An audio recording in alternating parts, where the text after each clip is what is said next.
인연이 여기가 어디라고? 저도 결혼식 구경하러 왔어요. 후후후. 오늘은 제 날입니다. 제가 끝장을 내주죠. 평생 가족을 위해 헌신한 어머니, 하지만 아들 결혼식 날 남편의 배신과 상간녀의 등장으로 모든 것이 무너집니다. 어휴, 저는 생각만 해도 끔찍한데요. 모든 하객이 지켜보는 자리에서 터진 분노, 드러난 충격적인 진실, 그러나 예비 며느리의 시원한 복수로 그들을 참교육하고 주인공은 새 출발을 한다는 감동적인 이야기입니다. 지금 집에 있는 가족분들의 얼굴을 한 분 한 분 떠올려 보시면서 영상 시작하겠습니다. 서울 종로구 북촌 한옥마을. 깊숙한 골목 안쪽에 자리한 작은 한복 공방에서 김순정은 오늘도 변함없이 재봉틀 앞에 앉아 있었습니다. 55의 나이에도 여전히 또렷한 눈매로 바늘땀 하나하나를 세심하게 살피며 손끝으로 전해지는 고급 비단의 부드러운 질감을 느끼고 있었죠. 30년 동안 이어온 이 일이 순정에게는 단순한 생계수단을 넘어 자신만의 소중한 세계였습니다. 재봉틀 돌아가는 소리가 고즈넉한 한옥 공방에 리듬감 있게 울려 퍼졌어요. 창밖으로는 늦가을 햇살이 비스듬히 들어와 작업대 위에 화려한 색색의 원단들을 따스하게 비추고 있었습니다. 빨강, 노랑, 보라, 분홍빛 한복감들이 마치 무지개처럼 아름답게 펼쳐져 있었어요. 이번 혼주 한복은 정말 예쁘게 나왔네요. 우리 며느리가 정말 좋아할 거예요. 순정은 만족스러운 표정으로 혼잣말을 하며 마지막 바늘질을 정성스럽게 마무리했습니다. 연보라빛 저고리의 자주색 치마, 그리고 금실로 정교하게 수놓인 봉황과 구름 문양이 은은하게 빛나고 있었어요. 내일이면 아들 민수의 결혼식이라니 정말 시간이 이렇게 빨리 흘렀나 싶었죠. 벌써 민수가 결혼을 한다니. 어제 첫 달라고 울던 게 엊그제 같은데. 순정은 눈시울이 살짝 붉어지며 추억에 잠겼습니다. 신랑 신부 어머니가 입을 혼주 한복을 직접 손으로 만들 수 있다는 것이 얼마나 감격스러운 일인지 모르겠어요. 30년간 다른 사람들의 한복만 만들어 왔는데 이제 내 가족을 위한 한복을 만들 수 있다니 말입니다. 문득 방 한쪽에 놓인 커다란 오래된 장롱이 눈에 들어왔습니다. 할머니 때부터 내려온 그 낡은 장롱 안에는 지난 30년간 한 장 한 장 정성스럽게 모아온 월급 봉투들이 고이 간직되어 있었어요. 그리고 그 옆에는 특별히 아끼는 빨간 비단함이 놓여 있었죠. 순정은 자리에서 일어나 장롱 문을 조심스럽게 열었습니다. 비단함 안에는 시어머니가 돌아가시기 전에 물려주신 10돈짜리 금반지와 비상금 통장이 소중하게 보관되어 있었어요. 내일 결혼식 비용으로 쓸 마지막 목돈이었습니다. 이 돈으로 민수 결혼식을 완벽하게 치러야지. 우리 아들 부끄럽지 않게 해줘야 해. 순정은 통장을 들여다보며 마음속으로 계산해봤어요.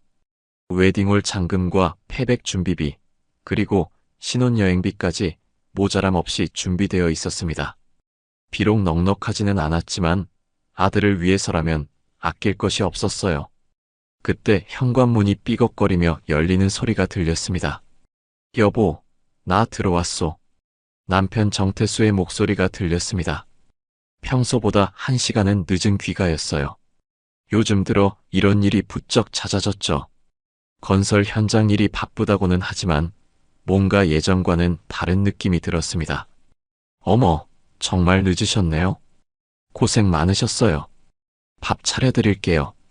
순정이 반갑게 맞이하려고 방문을 열고 나갔지만 정태수는 눈을 마주치지 않고 어색하게 곧바로 안방으로 향했습니다. 예전 같으면 오늘 공방은 어땠소? 손님은 많이 왔소? 하며 하루 일과를 자상하게 물어보곤 했는데 언제부턴가 그런 따뜻한 대화도 사라져버렸어요. 여보, 혹시 어디 아프신 건 아니죠? 요즘 얼굴색이 안 좋아 보여서요. 아니야, 그냥 현장 일이 힘들어서 그래. 괜찮아. 정태수는 성의 없는 대답만 하고는 안방으로 들어가 문을 닫아버렸습니다. 순정은 혼자 남은 거실에서 어리둥절한 표정을 지었어요.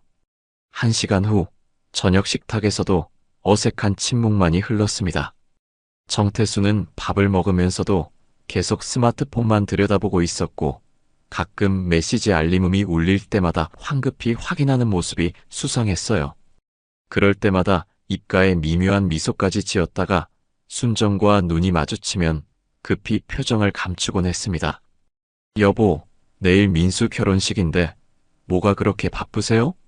핸드폰만 보고 계시네요. 순정이 조심스럽게 물었지만 정태수는 여전히 핸드폰 화면만 응시하고 있었습니다. 아, 현장 감독이 자꾸 연락해서 그래. 내일은 괜찮을 거야. 걱정하지 마. 그런데 요즘 너무 늦게 들어오시는 것 같아서요. 몸이라도 아프신 건 아니죠?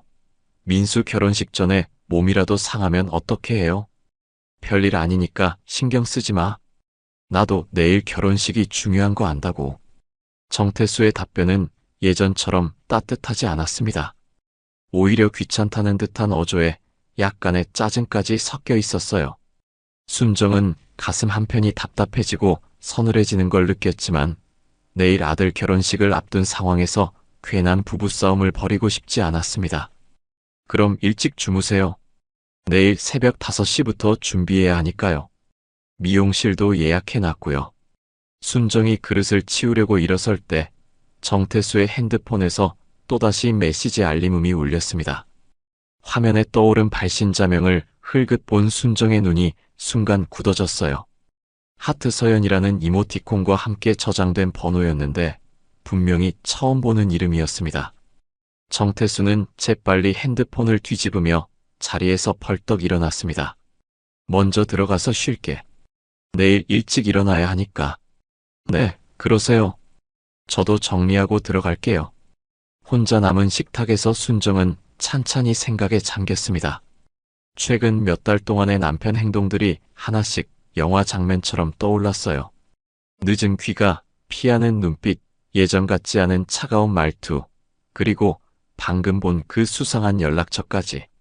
마음 한구석에서 불안감이 검은 구름처럼 스멀스멀 올라왔지만 순정은 애써 그 어두운 생각을 떨쳐내려 했습니다. 아니야, 내가 너무 예민한 거야. 괜한 생각 말자. 내일은 민수 결혼식인데 좋은 생각만 해야지. 순정은 스스로를 다독이며 설거지를 천천히 마쳤습니다. 그리고 장롱 앞에 서서 내일 입을 한복을 조심스럽게 꺼내 정성스럽게 다렸어요. 30년 만에 맞춤 제작한 자신만의 소중한 한복이었죠. 연한 회색 저고리에 짙은 남색 치마, 소박하지만 품격 있고 단아한 디자인이었습니다. 내 아들 결혼식 날만큼은 정말 완벽한 좋은 날이 되어야 해. 무슨 일이 있어도 행복한 하루가 되게 해주세요. 순정은 한복을 바라보며 조용히 간절하게 다짐했습니다. 어떤 일이 있어도 내일만큼은 완벽한 하루가 되기를, 아들과 며느리가 행복한 출발을 할 수 있기를 진심으로 바랐어요. 하지만 마음 깊은 곳 어딘가에서는 알 수 없는 불길하고 어두운 예감이 자꾸만 고개를 들고, 이른 새벽 창문 사이로 스며드는 차가운 가을 공기가 한옥 공방을 가득 채웠습니다. 순정은 평소보다 일찍 잠에서 깨어 결혼식 준비를 시작했어요. 오늘만큼은 모든 것이 완벽해야 했으니까요. 미용실 예약 시간에 맞춰 서둘러 준비하던 중 갑작스럽게 방문을 두드리는 소리가 들렸습니다. 엄마, 엄마. 아들 민수의 목소리였는데 평소와는 다르게 급박하고 다급한 어조였어요. 순정은 서둘러 문을 열었습니다. 민수야, 이렇게 일찍 왜? 엄마, 큰일 났어요. 웨딩홀에서 방금 전화 왔는데. 민수의 얼굴은 새파랗게 질려 있었고 손에 든 핸드폰이 덜덜 떨리고 있었습니다. 순정은 가슴이 철렁 내려앉는 걸 느꼈어요. 무슨 일이야? 천천히 말해봐. 결혼식 비용 일부가 아직 입금이 안 됐다고 하네요. 분명히 아버지가 어제 입금하신다고 했는데. 순정의 머릿속이 하얗게 변했습니다. 어제 저녁 정태수가 내일 웨딩홀에 잔금 입금하러 간다고 분명히 말했는데 도대체 무슨 일이 벌어진 걸까요?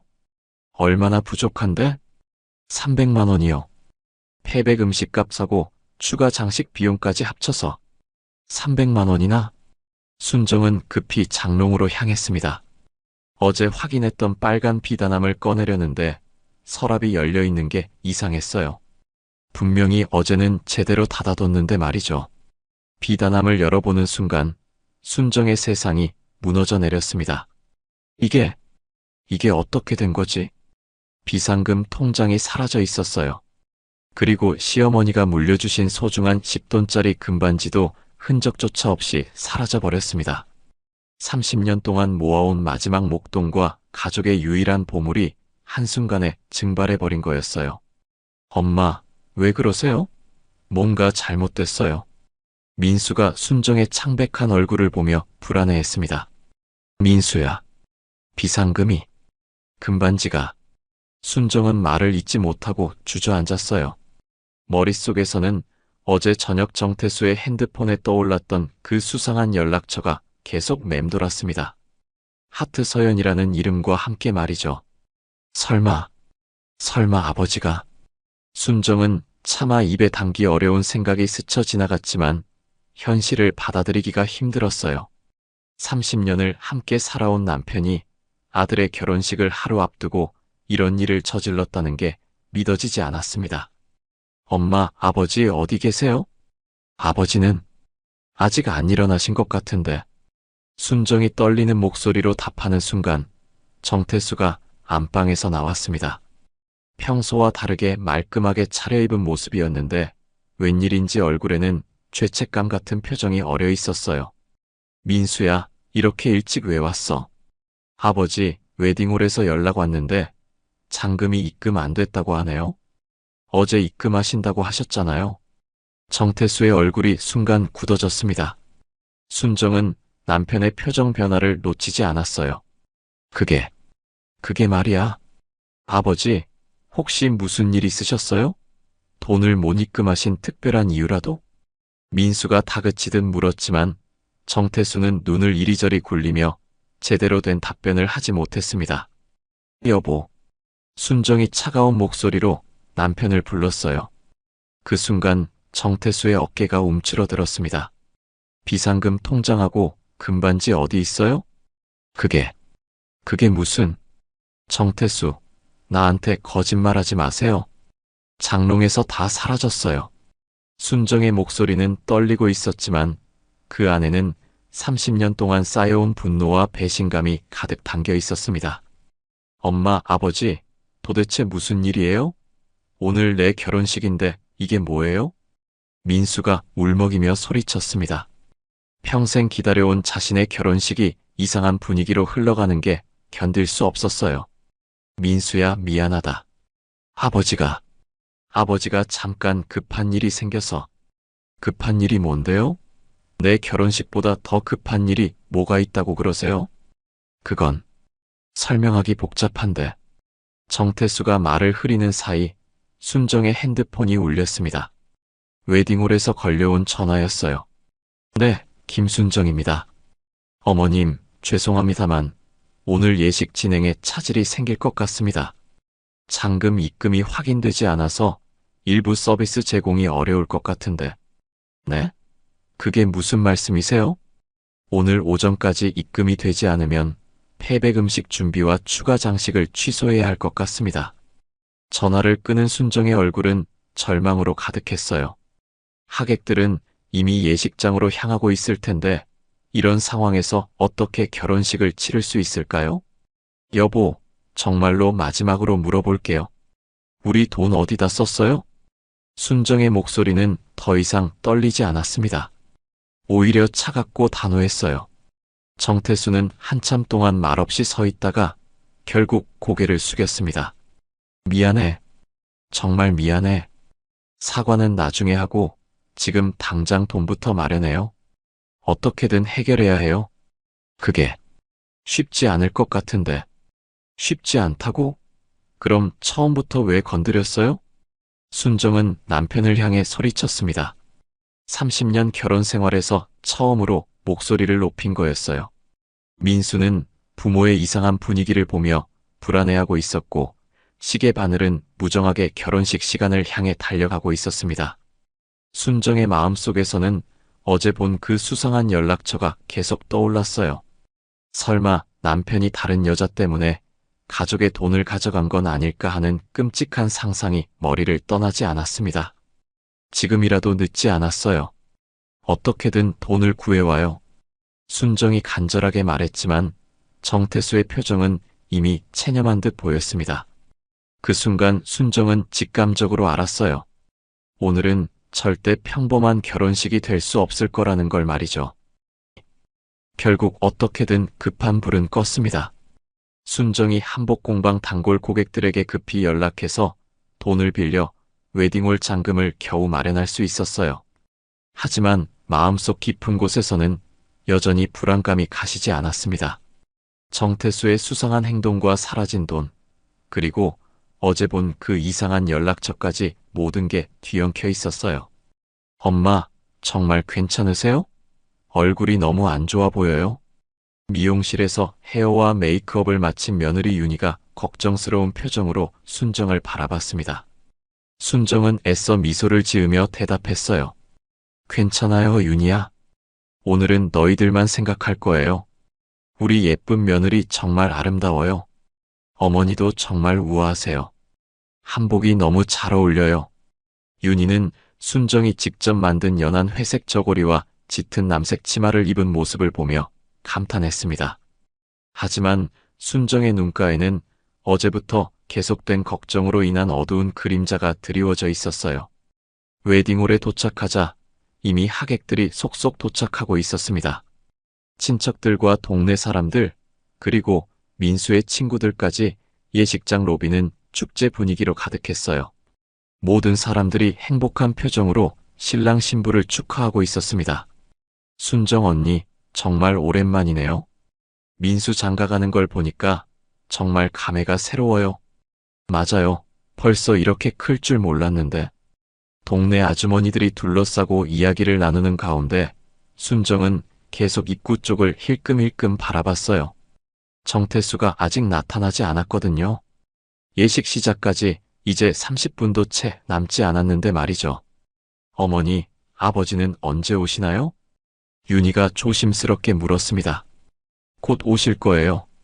아마 주차하느라 늦는 것 같아요. 순정은 애써 태연한 척했지만 마음속으로는 점점 불안해지고 있었어요. 혹시 정태수가 도망간 건 아닐까 하는 끔찍한 생각까지 들었습니다. 그때였어요.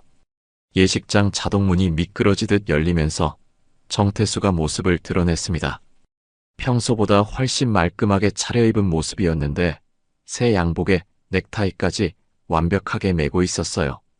하지만 순정의 눈이 동그랗게 커진 이유는 따로 있었습니다. 정태수의 팔짱을 끼고 있는 젊은 여자가 있었거든요.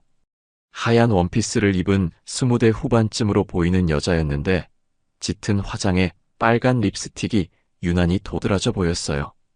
긴 생머리를 늘어뜨린 채로 정태수와 다정하게 팔짱을 끼고 들어오는 모습이 마치 신혼부부 같았습니다. 저게 뭐예요?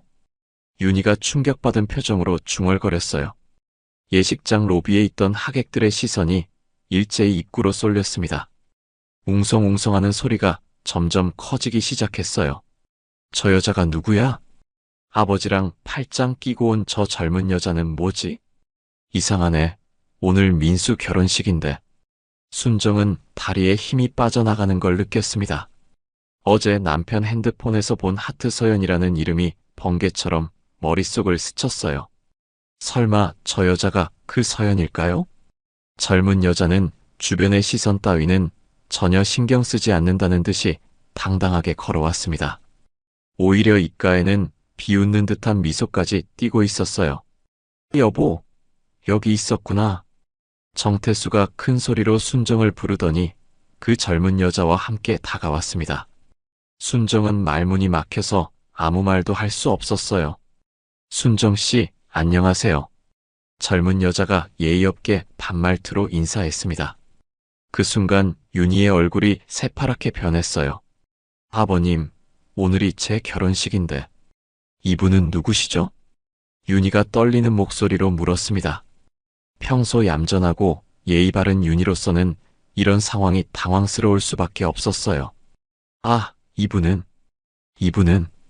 정태수가 말을 더듬자 젊은 여자가 대신 입을 열었습니다.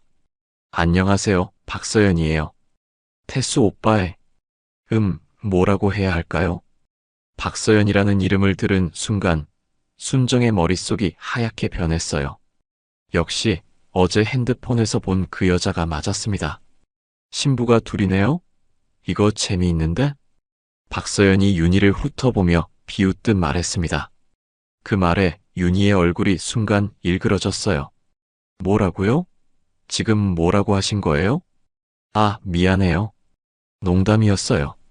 그런데 정말 예쁘시네요. 태수 오빠 아들 취향이 괜찮은 것 같아요. 박서연의 말투는 도발적이고 거만했습니다. 마치 자신이 이 자리의 주인인 것처럼 행동하고 있었어요. 하객들은 이 이상한 상황을 이해하지 못하고 수군거리기 시작했습니다. 저 여자가 대체 누구야? 왜 저렇게 당당하게 행동하지? 오늘 결혼식 분위기가 이상해지는 것 같은데. 순정은 더 이상 참을 수 없었습니다. 30년 동안 쌓아온 모든 감정이 한꺼번에 폭발하려고 했어요. 정태수. 순정이 남편의 이름을 부르는 순간 예식장 로비의 모든 소음이 멈춘 것 같았습니다. 이게 뭐예요? 오늘이 우리 아들 결혼식인데 이게 대체 뭐예요? 순정아, 진정해. 사람들이 보고 있잖아. 사람들이 본다고요? 지금 이 상황에서 그런 말이 나와요? 순정의 목소리가 점점 커지자 하객들의 관심이 더욱 집중되었습니다. 핸드폰을 꺼내 동영상을 찍는 사람들도 나타나기 시작했어요. 윤희는 이 모든 상황이 믿어지지 않는다는 표정으로 서 있었습니다. 자신의 결혼식이 이런 식으로 엉망이 될 줄은 꿈에도 몰랐어요. 어머니, 이게 정말 무슨 일이에요? 저 여자가 대체 누구라는 거예요? 윤희가 울먹이며 물었지만 순정도 정확한 답을 할 수 없었습니다. 다만 최악의 상황이 벌어지고 있다는 것만은 확실했어요. 박서연은 이 모든 혼란스러운 상황을 즐기는 듯한 표정으로 서 있었습니다. 마치 자신이 원하던 대로 일이 진행되고 있다는 듯이 말이죠. 예식장 로비의 긴장감이 극에 달했습니다. 하객들은 이 이상한 상황을 지켜보며 수군거리고 있었고 일부는 이미 핸드폰을 꺼내 동영상을 찍기 시작했어요. 박서연은 여전히 도발적인 미소를 띠며 윤희를 바라보고 있었습니다. 아버님, 정말로 마지막으로 묻겠습니다. 이분이 대체 누구세요? 윤희가 떨리는 목소리지만 단호하게 다시 물었습니다. 평소 얌전했던 며느리가 이렇게 강하게 나오는 걸 본 순정은 가슴이 아팠어요. 정태수는 계속 우물쭈물하며 제대로 된 답변을 하지 못했습니다. 그 모습을 본 박서연이 비웃으며 입을 열었어요. 아유, 태수 오빠가 말을 못하시네? 그럼 제가 대신 설명해 드릴까요? 서연아, 그만해. 여기서 이러면 안 돼. 정태수가 급하게 박서연을 말렸지만 이미 때는 늦었습니다.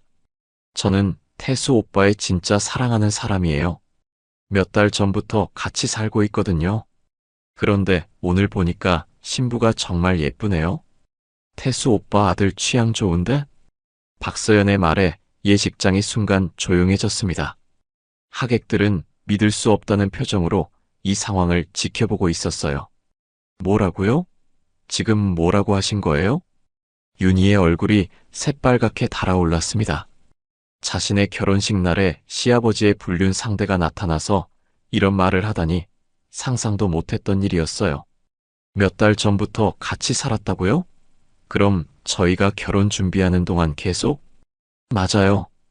태수 오빠가 저를 정말 사랑하거든요. 아, 참. 그리고 오늘 결혼식 비용도 저희가 쓸 돈에서 나간 거예요. 고마워해야 하는 거 아니에요? 박서연의 말에 윤희는 더 이상 참을 수 없었습니다. 이 여자가 지금 완전히 미쳤네. 윤희가 소리치며 박서연에게 달려들었어요. 그리고 박서연의 긴 머리채를 붙잡고 힘껏 잡아당겼습니다. 아, 뭐 하는 거야, 이 여자가? 박서연도 지지 않고 윤희의 머리카락을 잡아당겼어요. 하얀 웨딩드레스와 하얀 원피스가 뒤엉키며 예식장 바닥에서 굴렀습니다. 싸움이야. 신부가 싸우고 있어. 어머나, 이게 뭔 일이야? 하객들이 놀라며 소리쳤고 곳곳에서 플래시가 터지기 시작했어요. 모든 사람들이 핸드폰을 꺼내 이 충격적인 장면을 촬영하고 있었습니다. 윤희야, 안 돼. 정태수가 급히 달려가서 두 여자를 떼어놓으려 했지만 그 순간 순정이 앞을 가로막았습니다. 태수, 손 떼지 마. 순정의 목소리는 얼음처럼 차갔어요. 30년 결혼 생활에서 한 번도 들어본 적 없는 무서운 목소리였습니다. 순정아, 일단 진정하고 이야기해보자. 사람들이 다 보고 있잖아. 사람들이 본다고요? 지금 이 상황에서 체면이 중요해요? 순정이 소리치자 예식장이 더욱 조용해졌습니다. 모든 사람들의 시선이 순정에게 집중되었어요. 태수, 오늘은 당신 변명 따위 안 들을 거예요. 30년 동안 참고 살았는데 오늘만큼은 절대 안 참아요. 순정아, 제발. 제발은 무슨 제발이에요? 우리 아들 결혼식 날에 불륜 상대를 데려와서 이 난장판을 만들어 놓고 제발이라고요? 순정의 목소리가 예식장 전체에 울려 퍼졌습니다. 하객들은 숨을 죽이고 이 가족의 비극을 지켜보고 있었어요. 한편 윤희와 박서연은 여전히 서로의 머리채를 붙잡고 있었습니다. 당신이 누군데 우리 가족 결혼식을 망쳐놓는 거예요? 가족이라고요? 웃기지 마세요. 태수 오빠는 이제 저 사람이에요. 이 미친 여자가 정말. 윤희가 더욱 세게 박서연의 머리를 잡아당기자 박서연도 악을 쓰며 반격했어요. 내 머리 놔라고. 당신이 먼저 놔요? 두 여자의 싸움은 점점 격렬해졌고 주변 하객들은 말리려다가도 이 상황이 너무 충격적이어서 어떻게 해야 할지 몰라 하고 있었습니다. 어머, 저게 뭐야? 결혼식장에서 저런 일이 일어나다니. 핸드폰으로 찍어야겠어. 이런 일은 처음 봐. 신부 드레스가 다 찢어지겠네. 저 젊은 여자가 대체 누구야? 하객들의 수군거림과 플래시 소리가 예식장을 가득 메웠습니다. 일부는 충격받은 표정으로 상황을 지켜보고 있었고 일부는 마치 구경거리를 보듯 흥미진진해하고 있었어요. 민수야, 민수는 어디 있어? 순정이 아들을 찾으며 소리쳤지만 민수는 신랑 대기실에서 이 모든 상황을 전혀 모르고 있었습니다. 태수, 지금 당장 저 여자 데리고 나가요. 안 그러면 정말 큰일 날 거예요. 순정아, 진정해. 일단 윤희부터 떼어놓자. 정태수가 다시 두 여자를 말리려 하자 순정이 그의 팔을 잡고 돌려 세웠습니다. 지금 뭐 하는 거예요? 당신이 만든 일인데 당신이 해결해야죠. 해결하려고 하잖아. 해결이요? 애초에 이런 일을 만들지 말았어야죠. 순정과 정태수까지 언성을 높이자 예식장은 완전히 아수라장이 되었습니다. 신성해야 할 결혼식장이 한순간에 전쟁터가 되어버린 거였어요. 이거 완전 막장 드라마네. 인생에서 이런 일을 직접 볼 줄이야. 저 할아버지가 바람을 피웠나 봐. 하객들의 말들이 순정의 귀에 생생하게 들렸습니다. 30년간 쌓아온 가족의 명예와 체면이 한순간에 무너져 내리는 걸 느꼈어요. 하지만 이제 더 이상 숨기고 참을 수도 없었습니다. 모든 것이 이미 다 드러나 버렸으니까요. 결국 웨딩홀 관계자들이 나서서 억지로 윤희와 박서연을 떼어놓았습니다. 윤희의 웨딩드레스는 여기저기 찢어져 있었고 박서연의 하얀 원피스도 엉망이 되어 있었어요. 두 사람 모두 머리카락이 헝클어진 채로 서로를 노려보고 있었습니다. 이런 식으로는 결혼식을 진행할 수 없습니다. 웨딩홀 직원이 당황한 표정으로 말했어요. 예식장은 이미 아수라장이 되어 있었고 하객들은 수군거리며 상황을 지켜보고 있었습니다. 결혼식 취소해요. 더 이상 할 수 없어요. 윤희가 울먹이며 소리쳤습니다. 평생 꿈꿔왔던 결혼식이 이런 식으로 망가지다니 받아들일 수가 없었어요. 윤희야, 진정해. 우리 다시 생각해보자. 그때 신랑 대기실에서 민수가 뛰어나왔습니다. 바깥의 소란 소리를 듣고 무슨 일인지 확인하러 온 거였어요. 이게 뭐예요? 왜 모든 사람들이 그렇게 쳐다보는 거예요? 민수가 상황을 파악하지 못하고 있는 사이 박서연이 도발적으로 웃으며 말했습니다.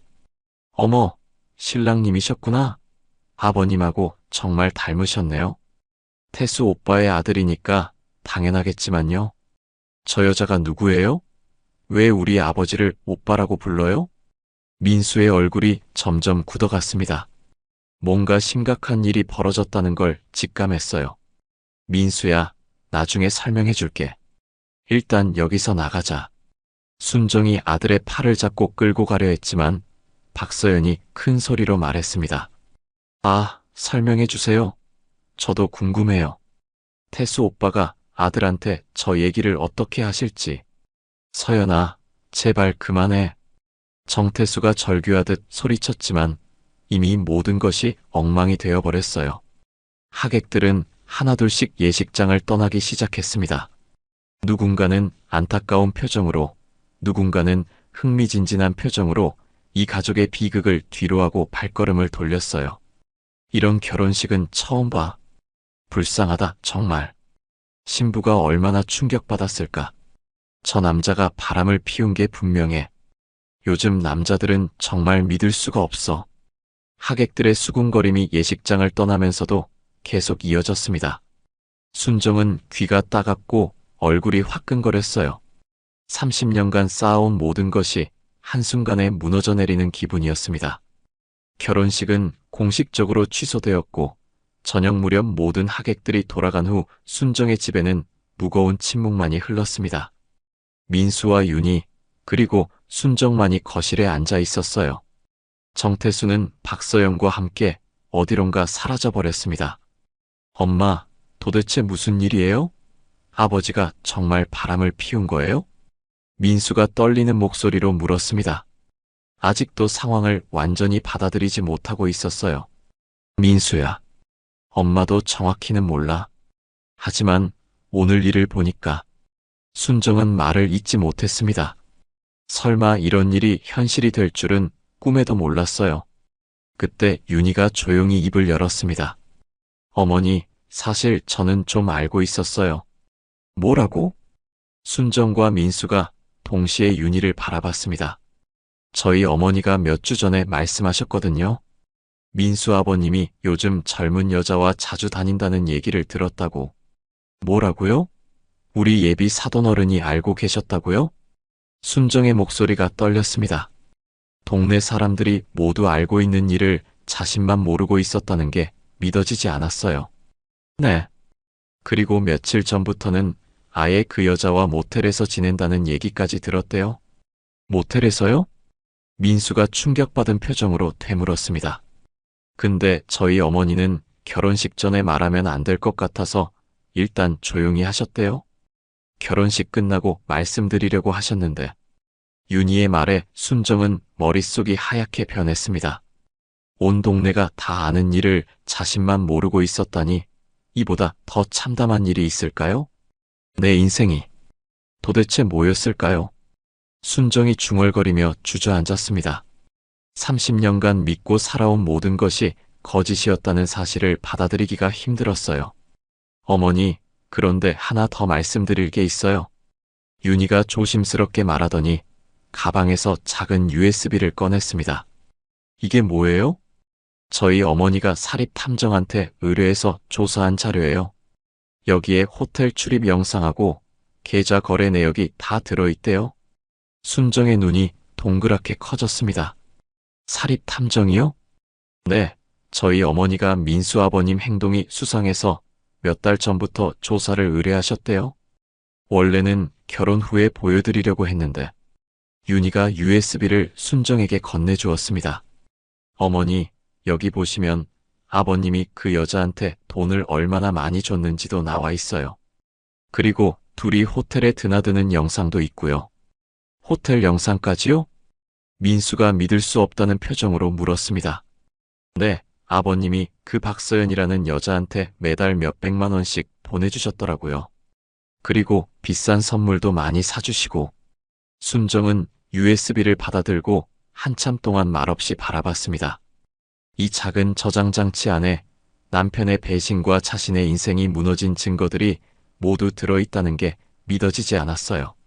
어머니, 이제 어떻게 하실 거예요? 윤희가 조심스럽게 물었습니다. 순정은 USB를 꽉 쥐고 일어섰습니다. 눈에는 지금까지 없었던 차가운 결의가 담겨 있었어요. 윤희야, 이 USB 내용을 컴퓨터로 확인할 수 있어요? 네, 가능해요. 그럼 지금 당장 봅시다. 모든 걸 확인하고 싶어요. 순정의 목소리에는 더 이상 망설임이 없었습니다. 30년간 참고 견뎌온 세월이 이제 끝났다는 걸 스스로도 알고 있었어요.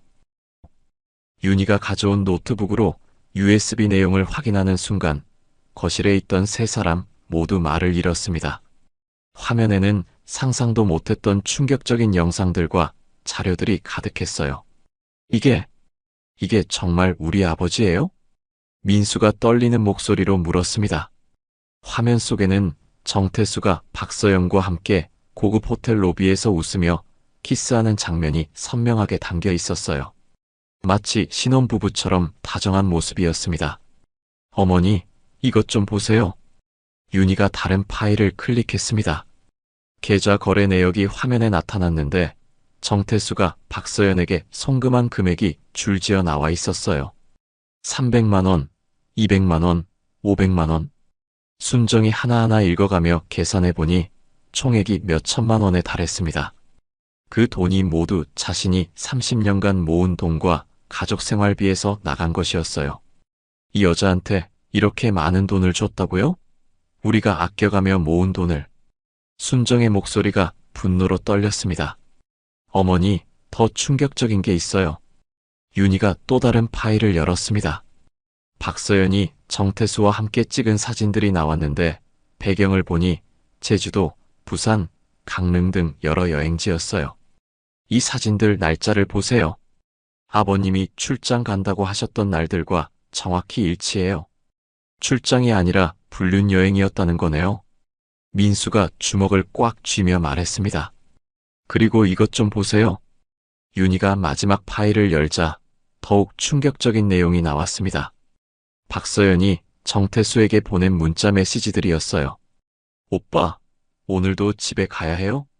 그 늙은 아줌마랑 있는 게 재미있어요? 우리 언제 결혼할 거예요? 빨리 이혼하고 저랑 새 출발해요.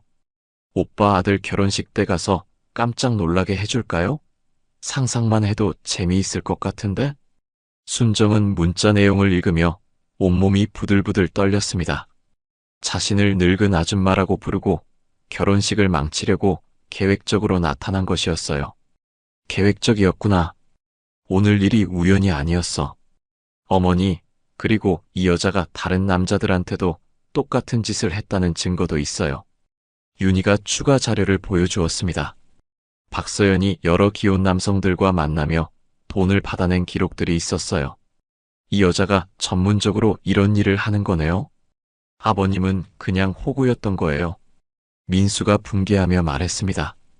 호구라고 하기에는 아버지도 자기 욕심 때문에 한 거잖아. 순정이 차갑게 말했어요.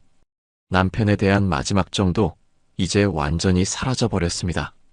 어머니, 이제 어떻게 하실 거예요? 이 증거들로 충분히 재산 분할이나 위자료를 받을 수 있을 텐데요. 법적 대응을 하시는 게 좋을 것 같아요. 이렇게 당하고만 있을 수는 없잖아요. 민수와 윤희가 순정을 격려했지만 순정은 한참 동안 말없이 생각에 잠겨 있었어요.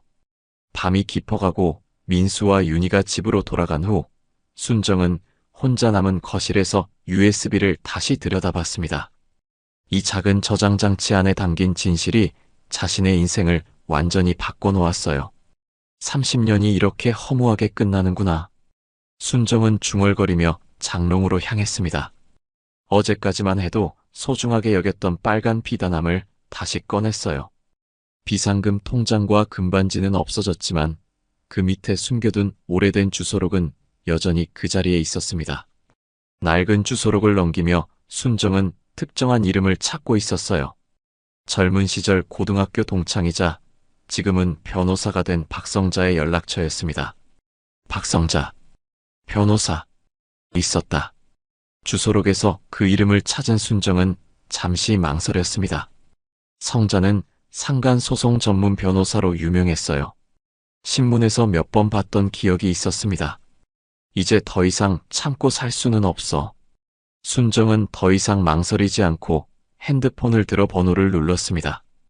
밤늦은 시간이었지만 이 상황에서는 예의를 따질 여유가 없었어요.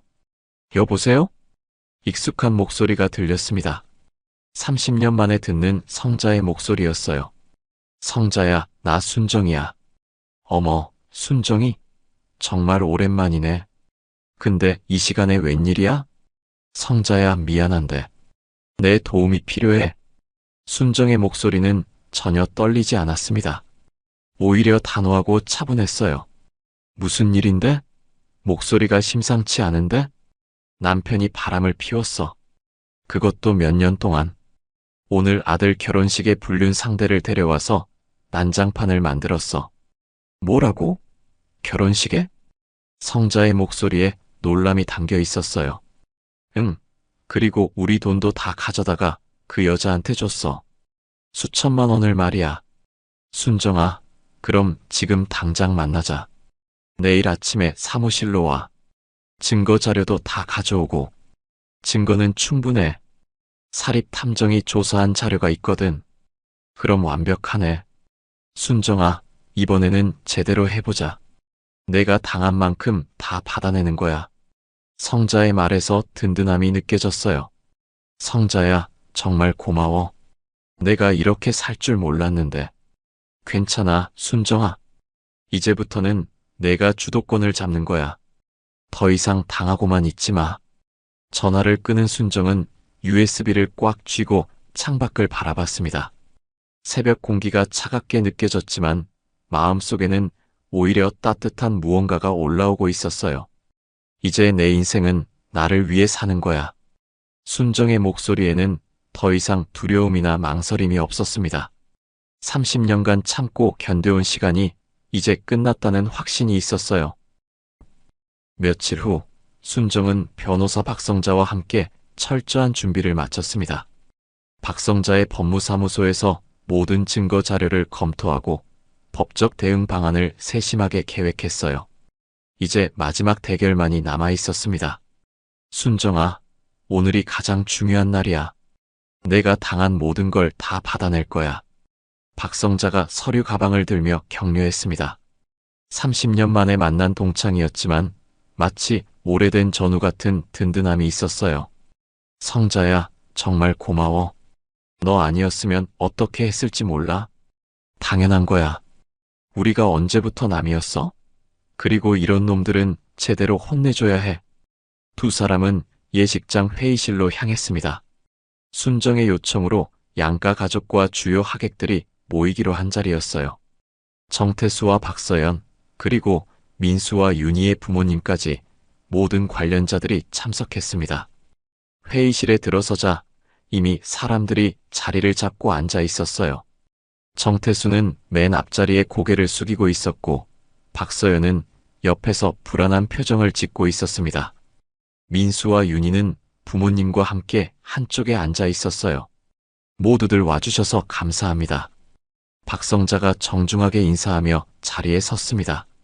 변호사 가운을 입은 모습이 매우 위험 있어 보였어요. 오늘 이 자리를 마련한 이유는 여러분께 진실을 보여드리기 위해서입니다. 김순정 씨가 30년간 어떤 배신을 당했는지 정확히 알려드리겠습니다. 박성자가 노트북을 켜자 대형 스크린이 내려왔습니다.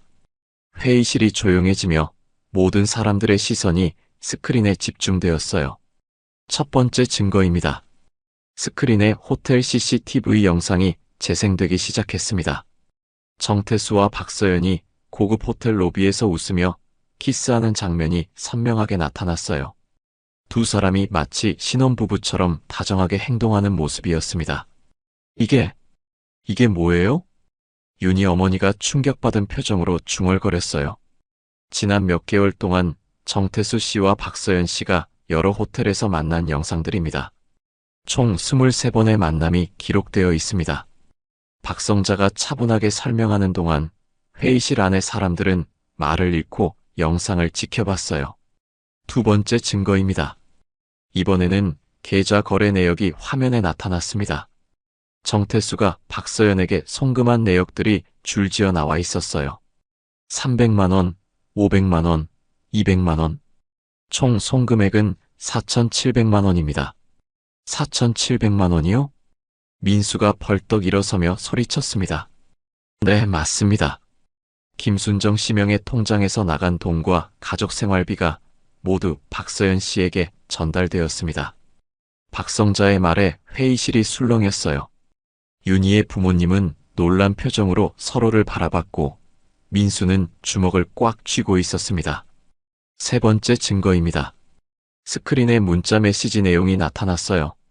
박서연이 정태수에게 보낸 메시지들이었습니다. 오빠, 그 늙은 아줌마 언제 버릴 거예요? 빨리 이혼하고 저랑 결혼해요. 민수 결혼식 때 가서 깜짝 쇼 해줄까요?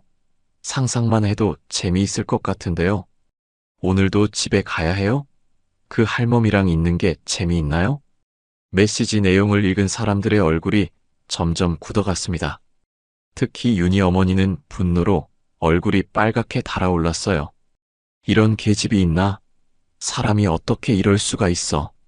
어머님, 진정하세요. 박성자가 손을 들어 제지했습니다. 마지막 증거입니다. 이번에는 박서연이 다른 기혼 남성들과 만난 기록들이 나왔어요. 비슷한 패턴으로 여러 남자들에게서 돈을 받아낸 증거들이었습니다. 박서연 씨는 전문적으로 기혼 남성들을 상대로 이런 일을 해왔습니다. 정태수 씨는 6번째 피해자입니다. 6번째요? 순정이 떨리는 목소리로 물었어요. 네, 맞습니다. 박서연 씨의 계좌로 들어온 돈만 해도 수억 원에 달합니다. 모든 증거가 공개된 후 회의실은 정적에 휩싸였습니다. 정태수는 고개를 들지도 못하고 있었고 박서연은 얼굴이 새파랗게 질려 있었어요. 이제 당사자들의 입장을 들어보겠습니다. 박성자가 정태수를 바라보며 말했습니다. 정태수 씨, 변명이 있으시면 하세요. 정태수는 한참 동안 침묵을 지키다가 고개를 들었어요. 얼굴에는 후회와 죄책감이 가득했습니다. 미안합니다. 정말 미안합니다. 미안하다고요? 미안하다는 말로 30년이 해결돼요? 순정이 차가운 목소리로 말했어요. 더 이상 눈물도 나오지 않았습니다. 순정아, 나도 어떻게 된 건지 모르겠어. 그냥 정신이 없었어. 정신이 없었다고요? 4,700만 원을 보내면서 정신이 없었다고요? 순정의 목소리가 점점 커졌어요. 그때 박서연이 갑자기 털썩 주저앉으며 울기 시작했습니다. 저도 몰랐어요. 이렇게 될 줄 몰랐어요. 몰랐다고요? 계획적으로 결혼식을 망치려고 한 게 몰랐다는 거예요? 윤희가 분노하며 소리쳤어요. 이 모든 게 다 당신들 때문이었어요. 순정이 정태수와 박서연을 번갈아 보며 말했습니다. 내 30년, 내 아들 결혼식, 내 인생. 모든 게 당신들 때문에 망가졌어요. 순정은 자리에서 일어나 정태수 앞에 섰습니다. 정태수, 무릎 꿇으세요. 뭐라고? 무릎 꿇으라고 했어요. 30년 동안 나를 속인 것에 대해 사과하세요. 정태수는 망설이다가 결국 무릎을 꿇었어요. 회의실 안의 모든 사람들이 그 장면을 지켜봤습니다. 순정아, 정말 미안해. 미안하다는 말 이제 그만 들을게요. 무릎 꿇는 것도 오늘이 마지막이에요. 순정의 목소리는 더 이상 떨리지 않았습니다. 오히려 단호하고 냉정했어요. 이제부터 법대로 처리할 거예요. 위자료, 재산 분할, 모든 걸 다 받아낼 거예요. 박성자가 순정 옆에 서서 말했습니다. 그리고 박서연 씨는 사기죄로 고발할 예정입니다. 박서연이 더욱 울음을 터뜨렸지만 아무도 동정하지 않았어요. 순정은 마지막으로 회의실을 둘러보며 말했습니다. 오늘 이 자리가 내 새로운 시작입니다. 몇 달이 흘렀습니다. 법원의 판결이 내려진 후 순정의 인생은 완전히 새로운 국면을 맞았어요. 정태수는 사기 및 재산 횡령 혐의로 실형을 받았고 박서연은 다중사기죄로 더 무거운 처벌을 받았습니다. 순정은 위자료와 재산 분할을 통해 상당한 금액을 되찾을 수 있었어요. 어머니, 법원에서 연락 왔어요. 마지막 재산 분할 절차가 끝났다고 하네요. 민수가 기쁜 표정으로 전화 내용을 전했습니다. 집은 순정이 가져가고 정태수가 박서연에게 준 돈의 대부분도 회수할 수 있었어요. 그래, 이제 정말 끝났구나. 순정은 창밖을 바라보며 깊은 한숨을 내쉬었습니다. 길고 고통스러웠던 법정 다툼이 드디어 마무리된 거였어요. 어머니, 그런데 결혼식은 어떻게 할까요? 윤이랑 저는 아직 결혼을 못했잖아요. 민수가 조심스럽게 물었습니다. 그날의 충격적인 사건 이후로 결혼 얘기는 꺼내기 어려웠거든요. 그거야 너희들이 결정할 일이지. 엄마는 어떻게 하든 지지할 거야. 순정의 목소리는 예전보다 훨씬 당당하고 자신감이 넘쳤어요. 그때 현관문이 열리며 윤희가 들어왔습니다. 요즘 윤희는 거의 매일 순정의 집에 와서 함께 시간을 보내고 있었어요. 어머님, 안녕하세요. 오늘 기분이 좋아 보이시네요. 윤희야, 왔구나. 법원 일이 다 정리됐다는 연락이 왔어. 정말요? 드디어 모든 게 끝난 거네요. 윤희는 기뻐하며 순정 옆에 앉았어요. 그런데 곧 진지한 표정을 지으며 말했습니다. 어머님, 제가 말씀드리고 싶은 게 있어요. 뭔데? 저와 민수는 결혼식을 다시 하기로 했어요. 하지만 이번에는 작고 조용하게 할 거예요. 그래? 그게 좋겠다. 순정이 고개를 끄덕이자 윤희가 더욱 진지해졌어요.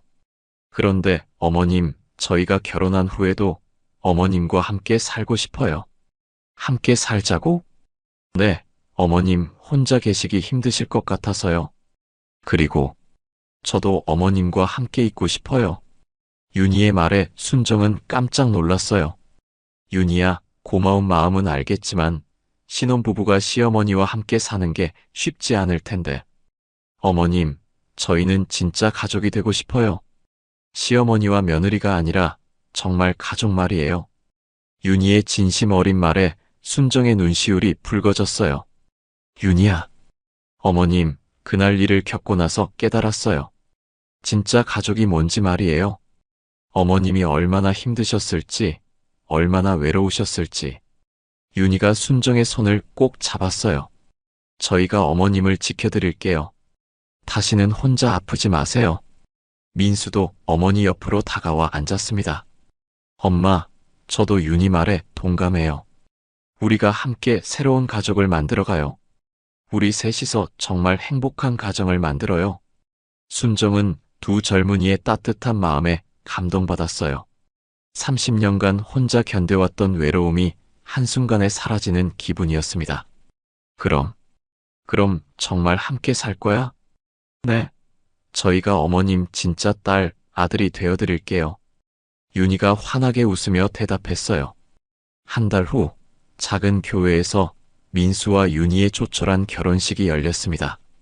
이번에는 가족과 가까운 친구들만 참석한 따뜻한 분위기의 결혼식이었어요. 신랑 신부의 어머님께서 축사를 해주시겠습니다. 사회자의 말에 순정이 단상에 올라섰습니다. 예전과는 완전히 다른 모습이었어요. 당당하고 자신감 넘치는 표정이었습니다. 오늘 이 자리에 함께 해주신 모든 분들께 감사드립니다. 순정의 목소리는 떨리지 않았어요. 지난 몇 달간 많은 일이 있었습니다. 하지만 그 모든 일들이 저에게는 새로운 시작의 기회가 되었어요. 저는 오늘부터 김순정이라는 이름으로 새로운 인생을 시작하려 합니다. 더 이상 누구에게 의존하지 않고 누구를 위해서가 아닌 저 자신을 위해 살아갈 거예요. 하객들이 박수를 쳤어요. 그리고 오늘 결혼하는 민수와 윤희에게 말하고 싶습니다. 진짜 사랑은 서로를 속이지 않는 거예요. 서로를 존중하고 신뢰하는 거죠. 순정이 신랑 신부를 바라보며 미소 지었어요. 우리 세 사람이 함께 만들어갈 새로운 가족이 정말 기대됩니다. 결혼식이 끝난 후 세 사람은 함께 집으로 돌아왔어요. 순정이 30년간 살았던 그 집이었지만 이제는 완전히 다른 의미가 되었습니다. 어머님, 저희가 새로 꾸민 방 어떠세요? 윤희가 순정을 새로 단장한 안방으로 안내했어요. 예전에 어둡고 무거운 분위기와는 달리 밝고 화사하게 바뀌어 있었습니다. 정말 예쁘네. 고마워, 윤희야. 어머님, 이제 정말 새로 시작하는 거예요. 순정은 창밖으로 보이는 작은 뜰을 바라봤어요. 늦가을 햇살이 따스하게 비치고 있었습니다. 그래, 이제 내 인생은 나를 위한 거야. 순정의 손끝은 더 이상 떨리지 않았어요.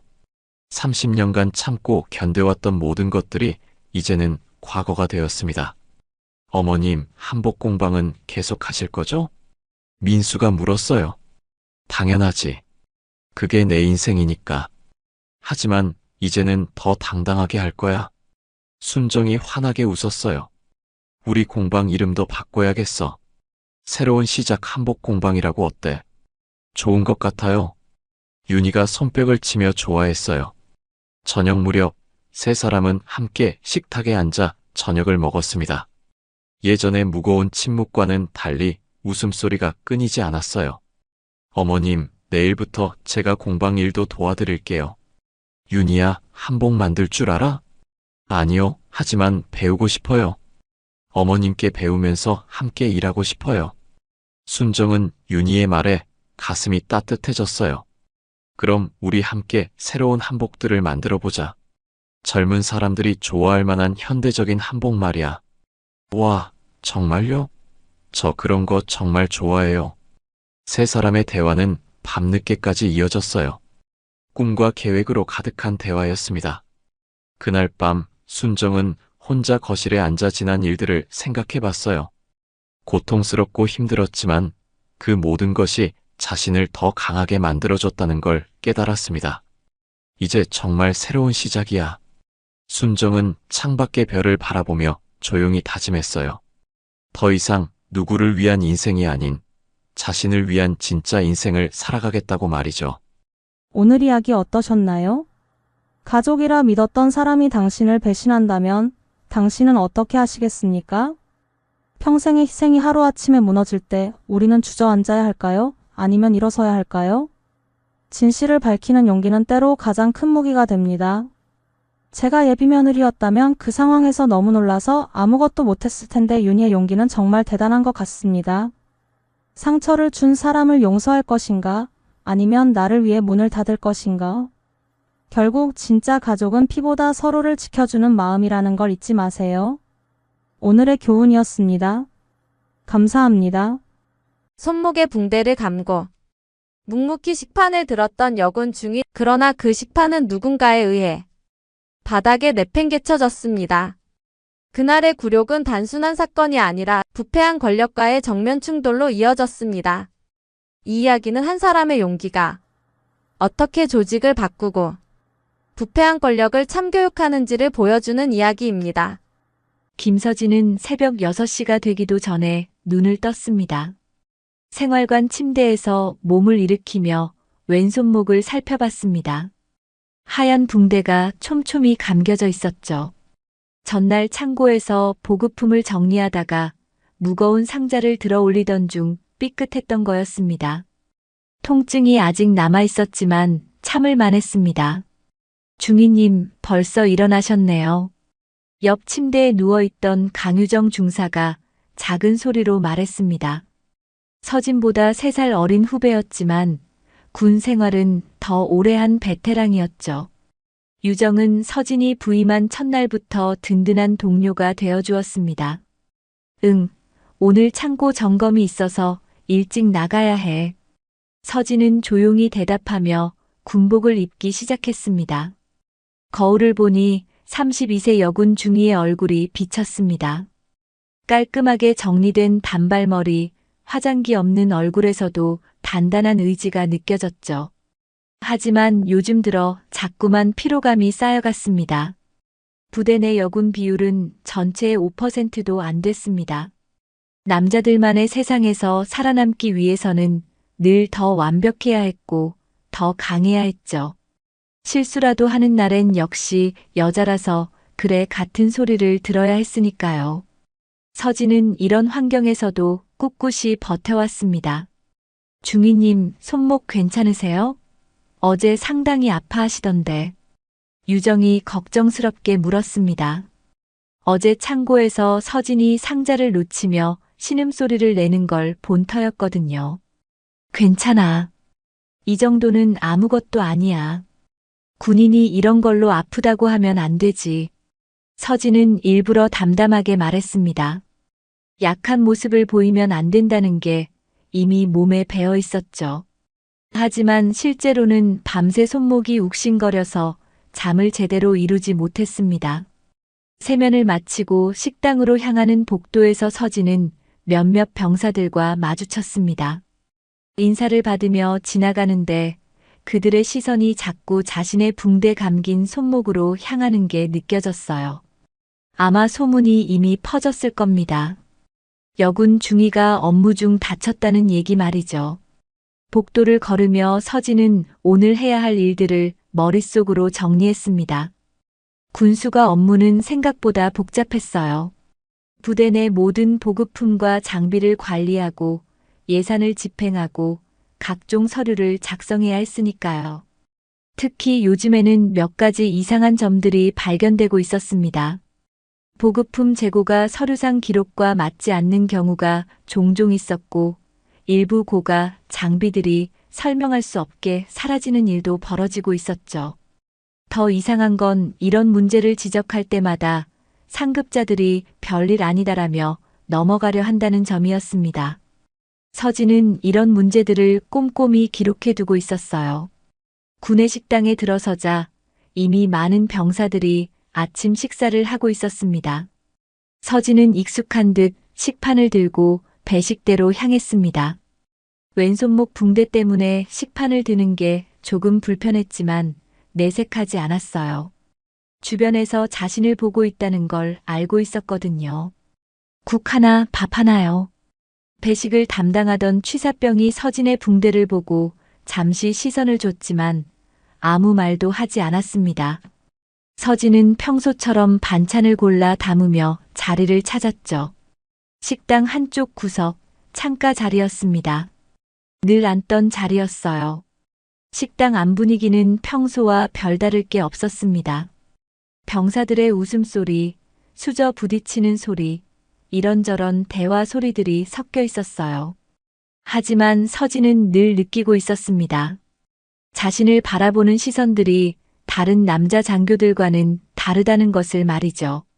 어떤 시선은 호기심이었고, 어떤 시선은 의심이었고, 또 어떤 시선은 노골적인 무시였습니다. 특히 일부 고참 간부들은 여군이 군수가 같은 중요한 보직을 맡는 것에 대해 못마땅했죠. 역시 여자들은 섬세해서 장부 정리 같은 건 잘하는 것 같더라고. 며칠 전 한 대령이 던진 말이었습니다. 칭찬인 듯 했지만 서진은 그 말의 이면을 읽을 수 있었어요. 여자는 그냥 뒤에서 잡무나 처리하는 게 어울린다는 뜻이었거든요. 하지만 서진은 그런 시선들을 이겨내며 여기까지 왔습니다. 밥을 먹으며 서진은 최근 발견한 이상 징후들을 다시 떠올렸습니다. 지난주에 야간 투시경 세대가 사라진 일, 그저께는 통신장비 재고가 맞지 않았던 일. 분명히 뭔가 조직적인 문제가 있다고 느꼈어요. 하지만 이걸 누구에게 보고해야 할지 고민이었습니다. 이런 걸 괜히 문제 삼으면 부대 분위기만 나빠진다. 직속 상관인 대령의 말이었습니다. 하지만 서진은 포기할 수 없었어요. 군인으로서의 책임감이 허락하지 않았거든요. 설령 자신이 미움받는 일이 있더라도 말입니다. 따뜻한 국물을 떠먹으며 서진은 오늘 일정을 다시 한번 점검했습니다. 오전에는 삼창고 점검, 오후에는 차량 정비 현황 확인, 저녁엔 내일 있을 감사 준비 서류를 정리해야 했어요. 손목이 아팠지만 일정을 미룰 수는 없었습니다. 이 정도 부상으로 업무에 지장을 준다면 군인 자격이 없다. 서진은 속으로 되뇌며 마지막 숟가락을 입에 넣었습니다. 평범한 하루의 시작이었습니다. 하지만 서진은 아직 몰랐죠. 오늘이 자신의 군 생활을 완전히 뒤바꿔 놓을 날이 될 거라는 것을, 그리고 지금 이 평화로운 식당이 곧 전쟁터가 될 거라는 것을 말입니다. 서진이 마지막 숟가락을 입에 넣으려던 바로 그 순간, 식당 입구에서 웅성거리는 소리가 들려왔습니다. 병사들이 하나둘씩 자리에서 일어서기 시작했어요. 서진도 고개를 돌려 입구를 바라봤습니다. 박문석 준장이 식판을 들고 들어오고 있었습니다. 50대 후반의 사단장은 언제나처럼 위압적인 분위기를 풍기며 식당 안을 훑어봤어요. 그의 등장과 함께 식당 안 공기가 순식간에 얼어붙었습니다. 차렷! 누군가의 외침과 함께 식당 안 모든 장병들이 일제히 자리에서 벌떡 일어났습니다. 서진도 반사적으로 일어나 거수 경례를 했어요. 하지만 박문석의 시선은 이미 그녀를 향해 있었습니다. 정확히는 그녀의 왼손목에 감긴 하얀 붕대를 향해서 말이죠. 박문석은 배식을 받지도 않고 곧장 서진에게 걸어왔습니다. 구두 소리가 식당 바닥에 딱딱 울려 퍼졌어요. 주변 병사들은 숨을 죽이며 상황을 지켜봤습니다. 김서진 중위. 차가운 목소리였습니다. 서진은 등줄기가 서늘해지는 걸 느꼈지만 표정은 굳건히 유지했어요. 예, 사단장님. 저게 뭐야? 박문석이 턱으로 서진의 붕대를 가리켰습니다. 그의 눈에는 분노가 가득했어요. 마치 서진이 무슨 큰 잘못을 저지른 것처럼 말입니다. 업무 중 부상을 당해서. 서진이 설명하려던 순간 박문석이 큰 소리로 끼어들었습니다. 부상? 여군이 부상을 당해? 그래서 지금 붕대를 감고 앉아서 밥을 먹고 있는 거야? 목소리가 점점 커졌습니다. 식당 앞 모든 사람들이 이 상황을 지켜보고 있었어요. 서진은 얼굴이 달아오르는 걸 느꼈지만 침착하게 대답하려 했습니다. 사소한 부상이라 업무에는 지장이 없습니다. 치료를 받으면서 사소한 부상이라고? 그런 몰골로 군인이라고 할 수 있어? 박문석의 목소리가 식당 전체에 울려 퍼졌습니다. 옆자리에 앉아있던 유정 중사가 불안한 표정으로 서진을 바라봤어요. 다른 병사들도 마찬가지였습니다. 모두들 무슨 일이 일어날지 모른 채 긴장하고 있었죠. 군인이 부상을 핑계로 나약한 모습을 보이면 안 된다고 몇 번을 말했어. 특히 여군이라면 더더욱. 박문석이 한 걸음 더 다가왔습니다. 서진과의 거리가 불과 반 미터도 안 됐어요. 그의 숨소리까지 들릴 정도였습니다. 서진은 어떻게 대답해야 할지 몰랐습니다. 사실 붕대는 의무실에서 권했던 거였고 업무에도 별 지장이 없었거든요. 하지만 사단장 앞에서 변명처럼 들릴 말을 할 수는 없었어요. 사단장님, 저는... 닥쳐. 박문석이 소리를 질렀습니다. 서진의 말을 아예 들으려 하지도 않았어요. 그리고는 갑자기 서진의 식판에 손을 뻗었습니다. 이런 몰골로 밥을 먹을 자격이 있다고 생각해? 그 순간 박문석이 서진의 식판을 그대로 빼앗아 버렸습니다. 서진은 깜짝 놀라 몸을 뒤로 빼려 했지만 이미 늦었어요. 쾅! 박문석이 식판을 바닥에 내던졌습니다. 플라스틱 식판이 바닥에 떨어지며 큰 소리가 났어요. 국물이 사방으로 튀어오르고 밥과 반찬들이 바닥에 흩어졌습니다. 식당 안이 완전한 정적에 빠졌습니다. 숟가락 떨어지는 소리조차 들리지 않았어요. 모든 병사들이 숨을 죽인 채 이 상황을 지켜봤습니다. 서진은 바닥에 엎어진 자신의 식사를 내려다봤습니다. 아까까지 따뜻하게 먹고 있던 국과 밥이 차가운 바닥에 뒹굴고 있었어요. 국물이 자신의 군화까지 튀어 올라와 있었습니다. 이게 군인다운 모습이야?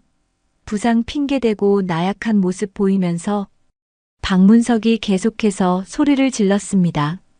하지만 서진의 귓가에는 그 말들이 멀리서 들리는 것 같았어요. 온몸이 떨렸지만 겉으로는 티를 내지 않으려 했습니다. 앞으로 이런 몰골로는 식당에 얼씬도 하지 마. 박문석이 마지막으로 한마디를 던지고는 돌아서서 나가버렸습니다. 그의 발걸음이 점점 멀어져 가고 식당 문이 닫히는 소리가 들렸어요. 그제야 식당 안에 있던 병사들이 하나둘씩 움직이기 시작했습니다. 하지만 아무도 서진에게 다가오지는 않았어요. 모두들 어떻게 해야 할지 모르는 표정이었습니다. 서진은 여전히 바닥에 흩어진 음식을 내려다보며 서 있었습니다. 왼손목이 욱신거렸지만 그보다 가슴이 더 아팠어요. 수치심과 분노가 동시에 밀려왔습니다. 중위님, 유정 중사가 조심스럽게 다가왔습니다. 하지만 서진 곁까지 오지는 못하고 망설이고 있었어요. 다른 병사들의 시선이 부담스러웠을 겁니다. 서진은 고개를 들어 주변을 둘러봤습니다. 몇십 명의 병사들이 자신을 바라보고 있었지만 그 누구도 입을 열지 않았어요. 동정의 시선도 있었고 당황한 시선도 있었고 심지어 재미있어 하는 듯한 시선도 있었습니다. 괜찮다. 서진이 작은 목소리로 말했습니다. 자신에게 하는 말인지 유정에게 하는 말인지 모를 정도로 작은 목소리였어요. 서진은 바닥에 떨어진 휴지를 주워들고 무릎을 꿇었습니다. 흩어진 밥알들을 하나하나 주워 담기 시작했어요. 국물로 젖은 바닥을 닦으며 마음도 함께 정리하려 했습니다.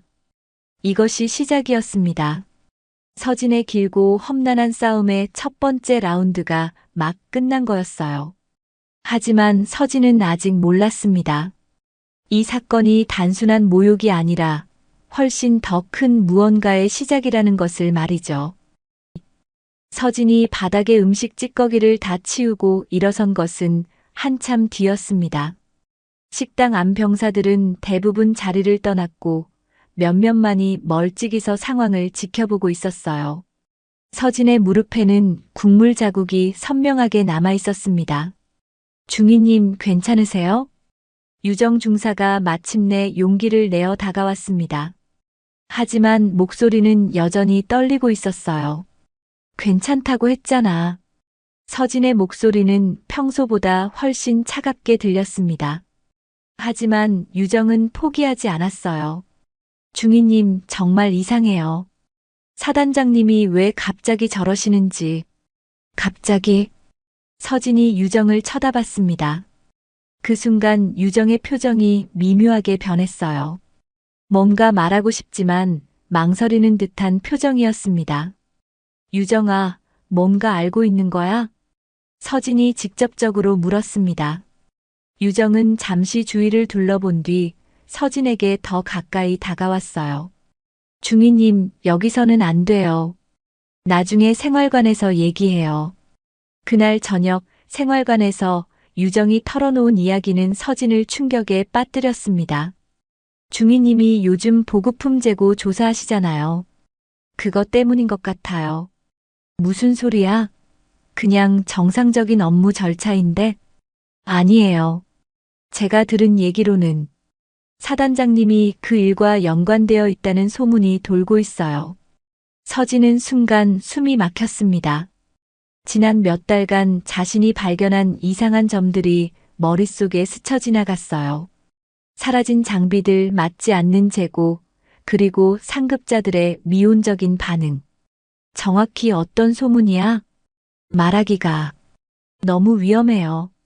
하지만 분명한 건 중위님이 조사를 계속하면 더 큰 일이 생길 거라는 거예요. 서진은 침묵했습니다. 하지만 마음속으로는 이미 결정을 내리고 있었어요. 더 파헤쳐 봐야겠다고 말입니다. 다음 날 아침 서진은 일찍 일어나 창고로 향했습니다. 어제 일로 인해 오히려 의지가 더 단단해졌어요. 3번 창고에서 야간 투시경 재고를 다시 점검하던 중 뜻밖의 발견을 했습니다. 창고 한쪽 구석에 숨겨진 서류 뭉치였습니다. 공식 장부에 없는 출고 기록들이었어요. 그리고 그 서류에는 박문석 사단장의 사인이 선명하게 찍혀 있었습니다. 이게 뭐지? 서진이 서류를 자세히 살펴보던 순간 뒤에서 발소리가 들렸습니다. 돌아보니 박문석 사단장이 서 있었어요. 혼자가 아니었습니다. 몇 명의 간부들이 함께 있었죠. 김서진 중위, 여기서 뭐 하는 거야? 박문석의 목소리는 어제보다 더 차가웠습니다. 서진은 재빨리 서류를 뒤로 숨겼지만 이미 늦었어요. 창고 점검 중입니다. 점검? 그래서 남의 서류를 뒤지고 다니는 거야? 박문석이 한 걸음씩 다가왔습니다. 서진은 뒤로 물러날 곳이 없었어요. 창고 벽에 등이 닿았습니다. 이 서류가 뭔지 아세요? 서진이 용기를 내어 물었습니다. 박문석의 얼굴이 순간적으로 일그러졌어요. 감히 사단장한테 따지는 거야? 내가 뭔데? 군인으로서 당연한 의무를 다하는 것뿐입니다. 서진이 목소리를 높였습니다. 그 순간 박문석이 서진에게 더 가까이 다가왔어요. 의무? 여자가 무슨 의무를 다한다는 거야? 너 같은 년이 여기서 뭘 할 수 있다고 생각해? 박문석의 말은 점점 더 거칠어졌습니다. 함께 온 간부들도 서진을 애워쌌어요. 사단장님, 이건 명백한 부정행위입니다. 이 서류들을 보면 닥쳐. 내가 뭘 받든 상관없어. 어차피 아무도 믿지 않을 테니까. 박문석이 비웃었습니다. 그리고는 갑자기 서진의 손에서 서류를 빼앗았어요. 이런 것들은 애초에 존재하지 않았어. 알겠어? 박문석이 서류를 찢어버렸습니다. 조각난 종이들이 바닥에 흩어졌어요. 증거를 인멸하시는 거군요. 서진이 침착하게 말했습니다. 박문석의 얼굴이 붉어졌어요. 증거?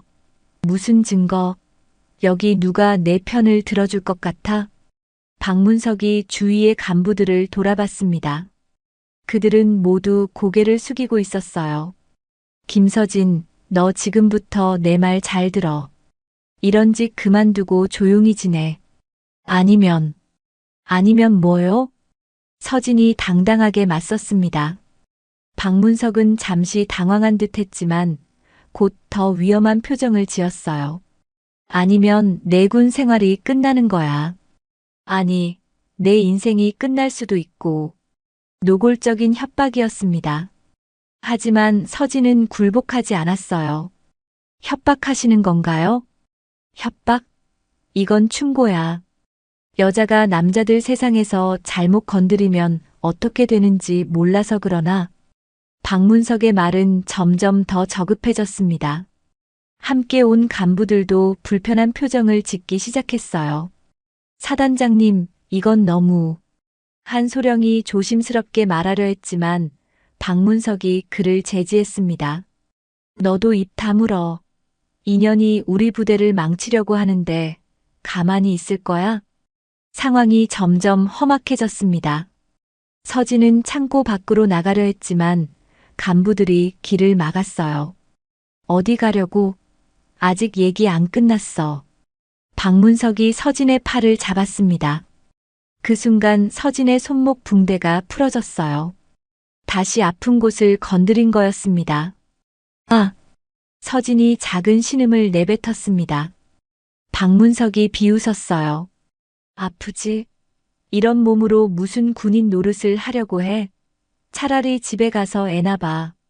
그 순간 서진의 눈에 눈물이 맺혔습니다. 분노의 눈물이었어요. 절대 포기하지 않을 거예요. 진실은 언젠가 드러날 테니까. 서진이 마지막으로 한마디를 던지고는 창고를 빠져나갔습니다. 뒤에서 박문석의 욕설이 들려왔지만 돌아보지 않았어요. 그날 밤 서진은 결심했습니다. 이 모든 것을 기록하고 증거를 모아서 반드시 진실을 밝혀내겠다고 말입니다. 창고에서 돌아온 서진은 곧바로 자신의 사무실로 향했습니다. 손목은 다시 욱신거렸지만 아픔보다는 분노가 더 컸어요. 서랍 깊숙한 곳에서 작은 녹음기를 꺼냈습니다. 앞으로는 모든 대화를 녹음해두기로 마음먹었거든요. 며칠이 지나면서 부대 분위기가 눈에 띄게 변했습니다. 서진과 마주치는 병사들은 대부분 시선을 피했고 일부는 아예 다른 길로 돌아가기도 했어요. 하지만 더 놀라운 건 휴대폰으로 찍힌 영상이 부대 내에서 은밀히 돌고 있다는 사실이었습니다. 중위님, 큰일 났어요. 유정 중사가 다급하게 달려왔습니다. 손에는 자신의 휴대폰을 들고 있었어요. 무슨 일이야? 식당에서 일어난 일. 누군가 몰래 찍었나 봐요. 지금 단체 채팅방에서 난리예요. 유정이 휴대폰 화면을 보여줬습니다. 화질은 좋지 않았지만 박문석이 서진의 식판을 빼앗아 바닥에 엎는 장면이 선명하게 담겨 있었어요. 이거 어떻게 된 거야? 모르겠어요. 하지만 벌써 몇백 명이 봤을 거예요. 댓글들도. 유정이 말을 흐렸습니다. 서진이 휴대폰을 받아 댓글들을 읽어봤어요. 여군 주제에 건방지게 굴더니 혼나는구나. 사단장님 잘하셨다. 저런 년들 때문에 부대가 망가져. 불쌍하긴 하지만 뭔가 이유가 있었을 거 아냐? 이거 너무 심한 거 아님? 아무리 그래도. 의견이 완전히 갈렸습니다. 서진을 동정하는 목소리도 있었지만 더 많은 사람들이 박문석의 편을 들고 있었어요. 중위님, 이거 외부로 나가기 전에 뭔가 조치를 취해야 하는 거 아니에요? 유정의 말을 듣던 서진은 갑자기 무언가를 떠올렸습니다.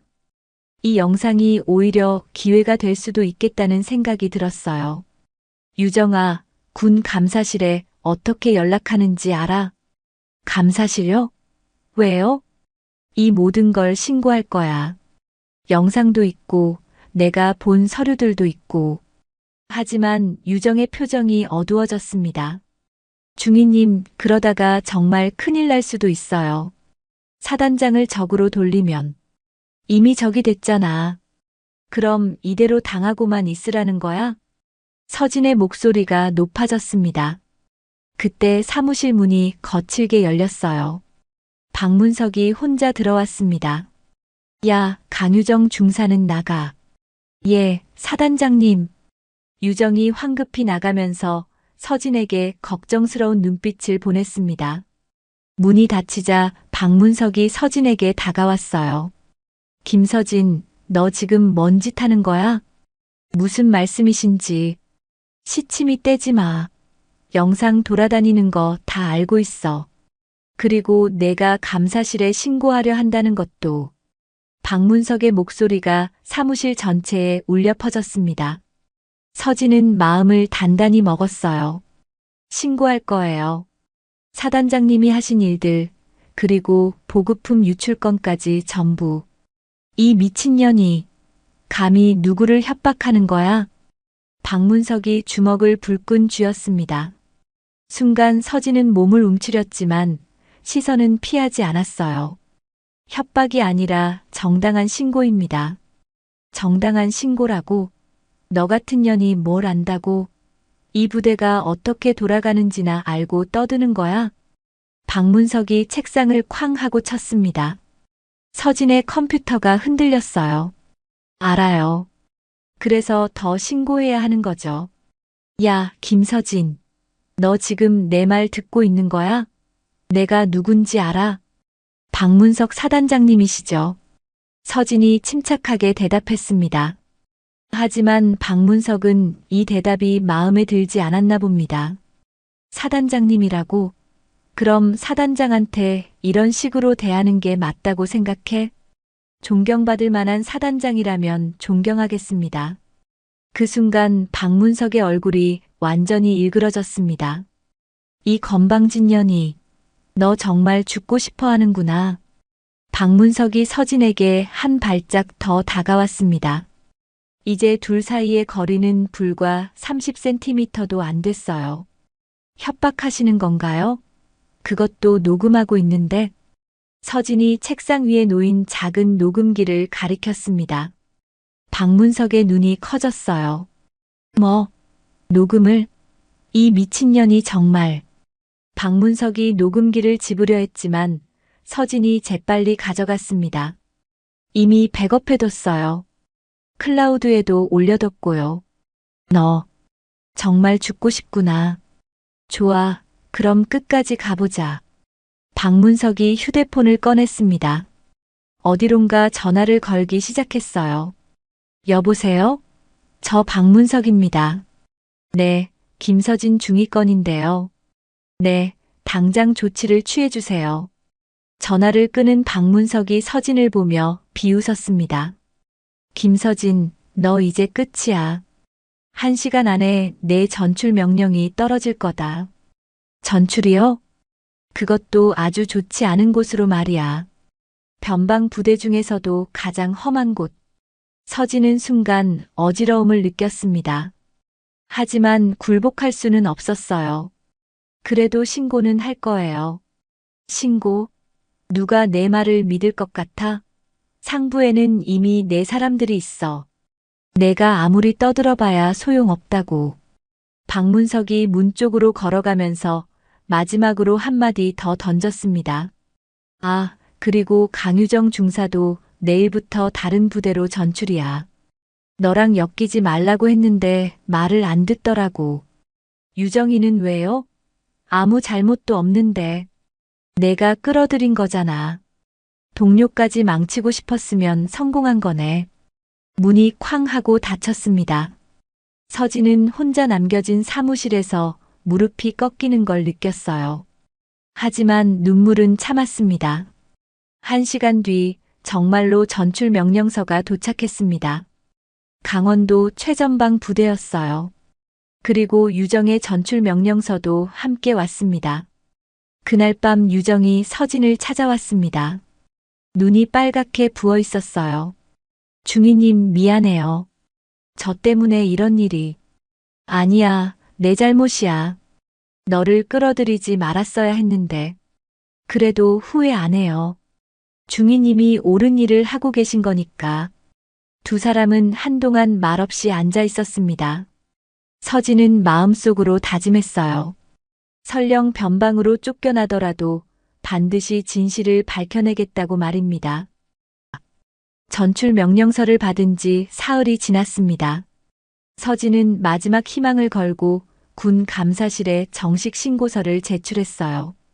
박문석의 부정행위와 자신이 당한 모욕, 그리고 수집한 모든 증거들을 첨부해서 말입니다. 하지만 응답은 차가웠습니다. 김서진 중위님 신고건은 검토 후 연락드리겠습니다. 감사실 담당자의 말은 형식적이었어요. 마치 이미 결과가 정해진 듯한 톤이었습니다. 그날 오후 서진은 마지막으로 창고 정리를 하고 있었습니다. 내일이면 강원도로 떠나야 했거든요. 혼자서 상자들을 옮기다가 다시 손목이 아팠지만 참았습니다. 이제 아무도 도와주는 사람이 없었으니까요. 중위님, 유정이 헐레벌떡 뛰어왔습니다. 얼굴이 창백했어요. 왜 그래? 무슨 일이야? 감사실에서 연락 왔어요. 조사 중단한다고.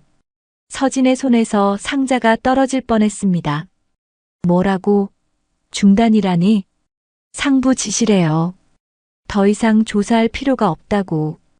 서진은 어지러움을 느꼈습니다. 마지막 희망마저 무너지는 순간이었어요. 이유는 뭐라고 했어? 증거 불충분이라고. 그리고 신고자의 신빙성에 문제가 있다고. 신빙성의 문제. 서진의 목소리가 떨렸습니다. 자신이 거짓말을 한다는 뜻이었거든요. 미안해요, 중위님. 제가 더 도와드리지 못해서. 유정이 울먹이기 시작했습니다. 서진은 허탈한 웃음을 지었어요. 아니야, 유정아. 원래 이런 세상이야. 내가 너무 순진했던 거지. 그때 창고 밖에서 발소리가 들려왔습니다. 여러 명이 함께 오고 있는 것 같았어요. 서진과 유정이 입구를 바라보니 박문석이 몇 명의 간부들과 함께 들어오고 있었습니다. 김서진 중위, 짐 다 쌌어? 박문석의 목소리에는 승리의 여유가 묻어 있었습니다. 거의 다 했습니다. 서진이 담담하게 대답했습니다. 하지만 속으로는 분노가 끓어오르고 있었어요. 그럼 됐네. 아, 그런데 감사실에서 연락 왔지? 어땠어? 박문석이 비웃으며 물었습니다. 마치 이미 결과를 알고 있다는 듯한 표정이었어요. 들으셨겠지만 조사 중단됐습니다. 그럼 그렇지. 내가 뭐라고 했어? 아무도 내 말 안 믿는다고. 박문석이 크게 웃었습니다. 함께 온 간부들도 어정쩡하게 따라 웃었어요. 하지만 진실은 변하지 않습니다. 서진이 조용히 말했습니다. 박문석의 웃음이 멈췄어요. 진실? 무슨 진실? 내가 혼자 지어낸 얘기 말고 사단장님께서 보급품을 빼돌리신 것, 그리고 저에게 모욕을 주신 것 모두 사실입니다. 이 미친년이 아직도. 박문석이 서진에게 다가왔습니다. 서진은 한 발짝 뒤로 물러났지만 곧 창고 벽에 등이 닿았어요. 좋아, 그럼 내가 확실하게 가르쳐 주지. 이 세상이 어떻게 돌아가는지 말이야. 박문석이 휴대폰을 꺼내 또 다른 전화를 걸었습니다. 여보세요? 김서진 중위권인데요. 네, 정신적 문제가 있는 것 같습니다. 피해망상증 같은. 네, 그렇게 처리해 주세요. 서진은 소름이 돋았습니다. 자신을 정신병자로 몰아가려는 거였어요. 그렇게까지 하실 거예요? 그렇게까지? 아직 시작도 안 했어. 김서진, 너 앞으로 어떻게 될지 알아? 박문석이 서진의 귀에 속삭였습니다. 강원도 가서도 편하게 지낼 생각하지 마. 내 손은 전국에 다 뻗어 있거든. 내가 어디를 가든 지옥으로 만들어줄 테니까. 왜 이렇게까지 하시는 거예요? 제가 뭘 잘못했다고. 잘못했다고? 내 존재 자체가 잘못이야. 여자 주제에 남자들 세상에서 까불고 다니니까 이런 일이 생기는 거지. 박문석의 말은 점점 더 저급해졌습니다. 함께 온 간부들도 고개를 숙이며 불편해했어요. 사단장님, 이 정도면. 한소령이 말하려 했지만 박문석이 그를 제지했습니다. 너희들도 입 다물어. 인연이 우리 모두를 망치려고 하는데 가만히 있을 거야? 서진은 절망감에 휩싸였습니다. 아무도 자신의 편이 되어주지 않았어요. 심지어 옳다고 생각하는 사람들조차 입을 다물고 있었습니다. 김서진, 마지막으로 기회를 줄게. 지금이라도 사과하고 모든 걸 포기해. 그럼 강원도 대신 다른 곳으로 보내줄 수도 있어. 박문석이 마지막 제안을 했습니다. 하지만 서진은 고개를 저었어요. 사과할 일은 없습니다.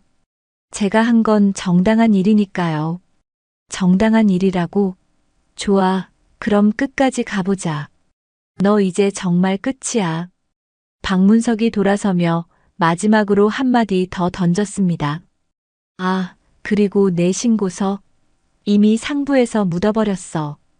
애초에 접수도 안 된 거나 마찬가지지. 강유정 중사도 내일 전출 가고 너도 모레면 여기서 사라져.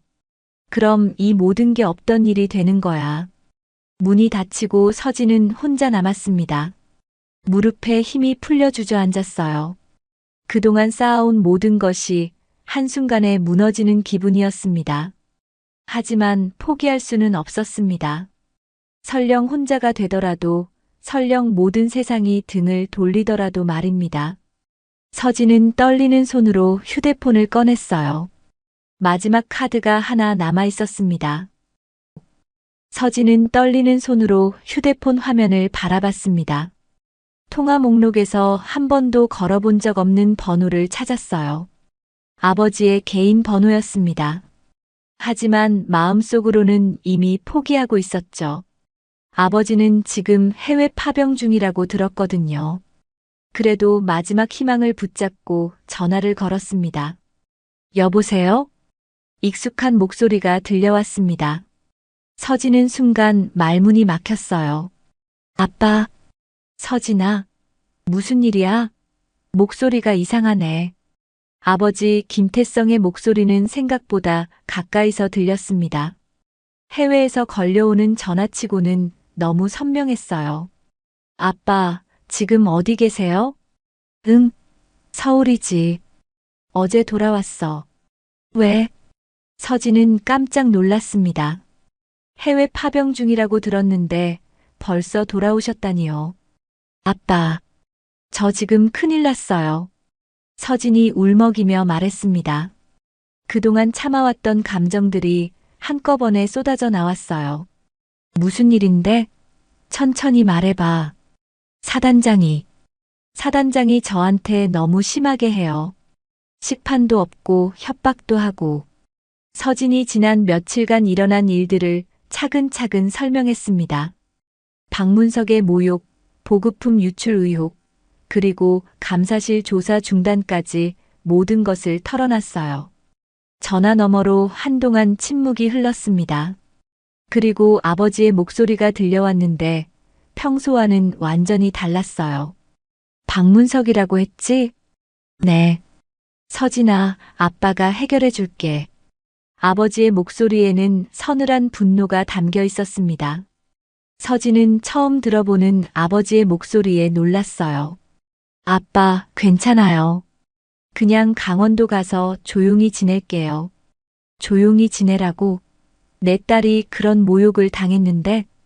하지만 아빠는 지금 해외에. 그리고 권한도. 서진아, 아빠가 누군지 너도 알잖아. 그 순간 서진은 깨달았습니다. 아버지를 단순한 파병 장교로만 생각했던 자신의 착각을 말이죠. 아빠, 설마. 응, 아빠는 현역 육군 참모총장이야. 그동안 내가 스스로 설 수 있도록 숨겨왔던 거지. 서진은 충격에 빠졌습니다. 자신의 아버지가 군 최고 위층이었다니요. 그동안 왜 말하지 않으셨는지 이해가 안 됐어요. 왜 말씀 안 하셨어요? 내가 내 딸이라는 이유로 특혜받는 걸 원하지 않았거든. 너도 그런 걸 싫어하잖아. 아버지의 말이 맞았습니다. 서진은 언제나 자신의 실력으로 인정받고 싶어 했거든요. 하지만 이번엔 다르다. 내 딸을 건드린 놈을 가만두지 않겠어. 아버지의 목소리가 점점 차가워졌습니다. 아빠, 하지만 이미 감사실에서. 감사실? 거기 책임자가 누군지 알아? 내 직속 부하야. 당장 전화해서 뒤집어 엎을게.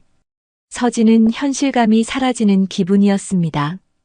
그동안 절망적이라고 생각했던 상황이 순식간에 바뀔 수 있다니요. 아빠, 정말 괜찮을까요? 혹시 아빠한테까지 피해가 가면. 피해? 서진아, 지금 누가 누구한테 피해를 줄 수 있다고 생각하는 거야? 아버지가 웃었습니다. 하지만 그 웃음은 따뜻하지 않았어요. 박문석 그놈, 내가 직접 처리하마. 전화를 끄는 서진은 한동안 멍하니 서 있었습니다. 유정이 조심스럽게 다가왔어요. 중위님, 무슨 일이에요? 아버님이 뭐라고? 서진은 유정에게 모든 것을 설명했습니다. 유정의 눈이 점점 커졌어요. 정말요? 참모총장님이 아버님이세요? 응. 나도 방금 알았어. 그럼 이제 모든 게 해결되는 거네요. 유정이 기뻐했지만 서진의 마음은 복잡했습니다. 결국 아버지의 힘을 빌려야 하는 상황이 된 거였거든요.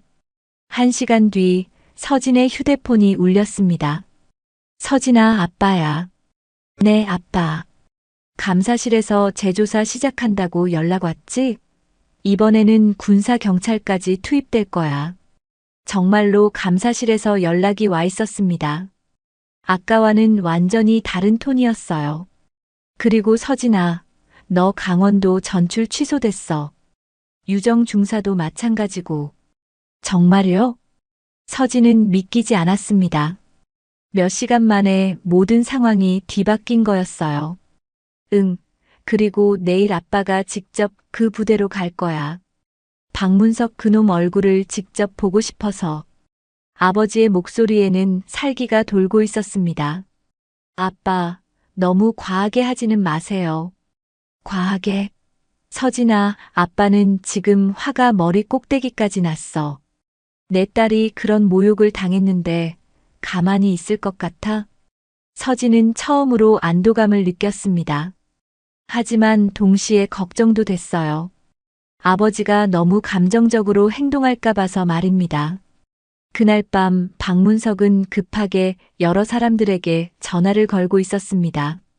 하지만 모든 사람들이 전화를 받지 않거나 차갑게 반응했어요. 상황이 바뀐 걸 이미 눈치챈 거였습니다.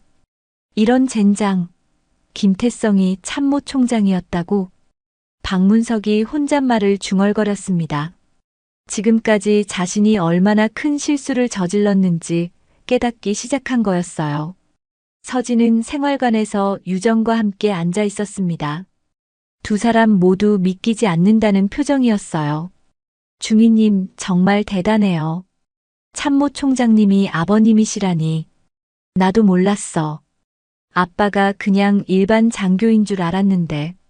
그럼 이제 사단장이 벌벌 떨겠네요? 유정이 통쾌했습니다. 하지만 서진은 여전히 마음이 무거웠어요.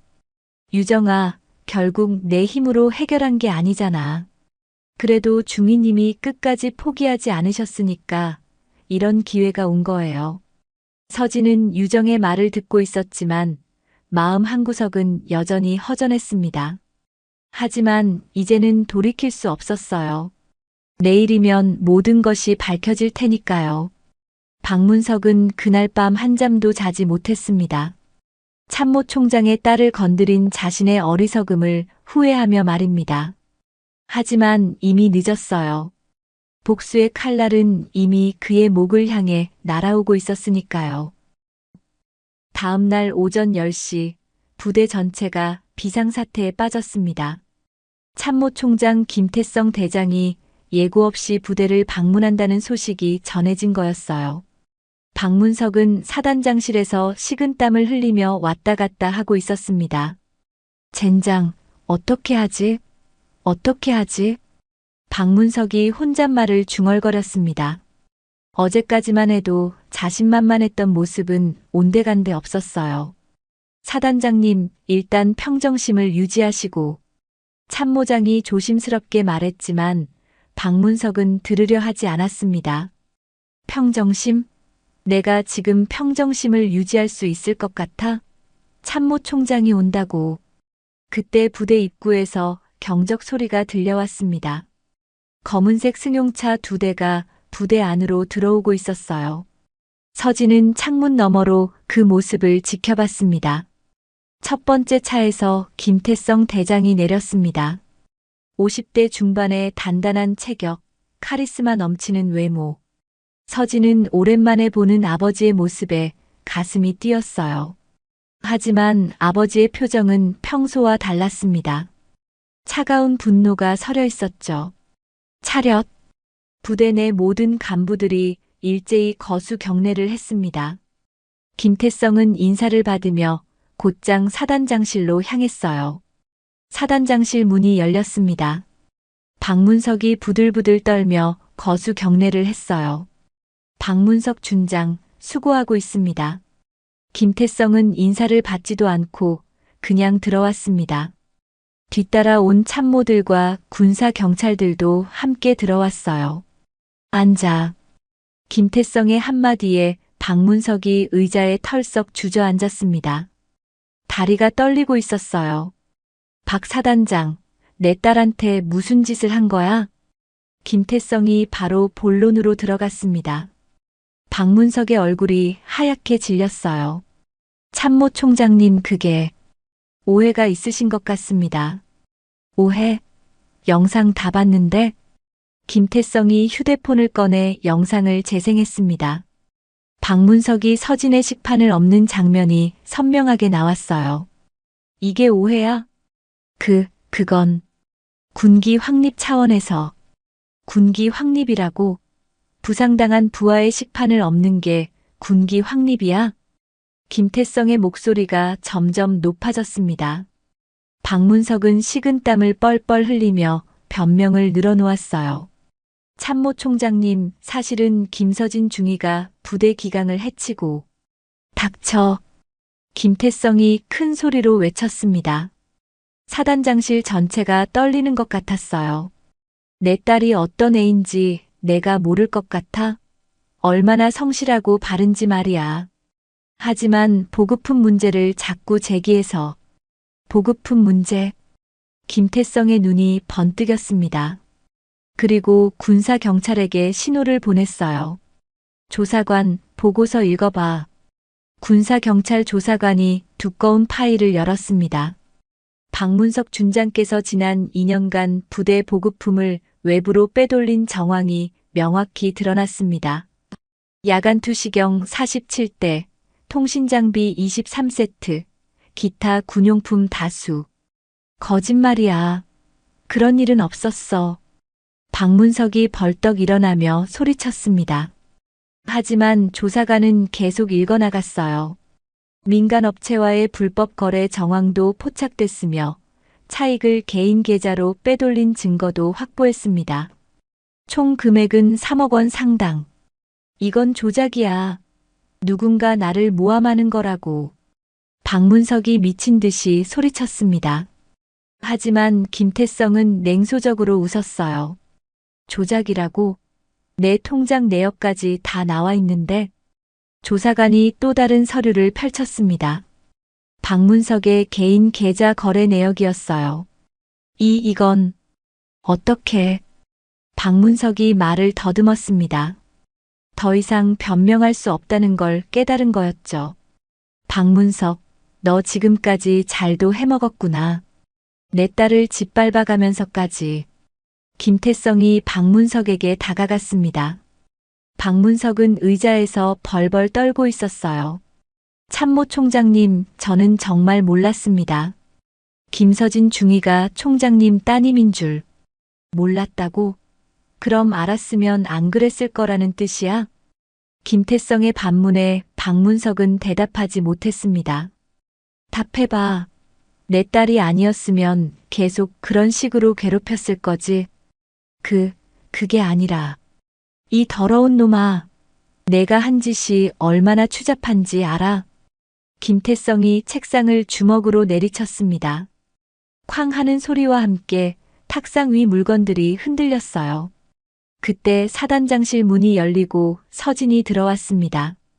김태성이 딸을 보며 표정을 바꿨어요. 서진아, 왜 여기 왔어? 아빠. 제가 직접 말하고 싶어서요. 서진이 박문석을 똑바로 바라봤습니다. 박문석은 서진의 시선을 마주치지 못하고 고개를 돌렸어요. 박문석 사단장님. 서진의 목소리는 침착했습니다. 당신이 엎은 건 제 식판이 아니었어요. 이 부대의 명예였습니다. 박문석은 고개를 들지 못했습니다. 서진이 계속 말했어요.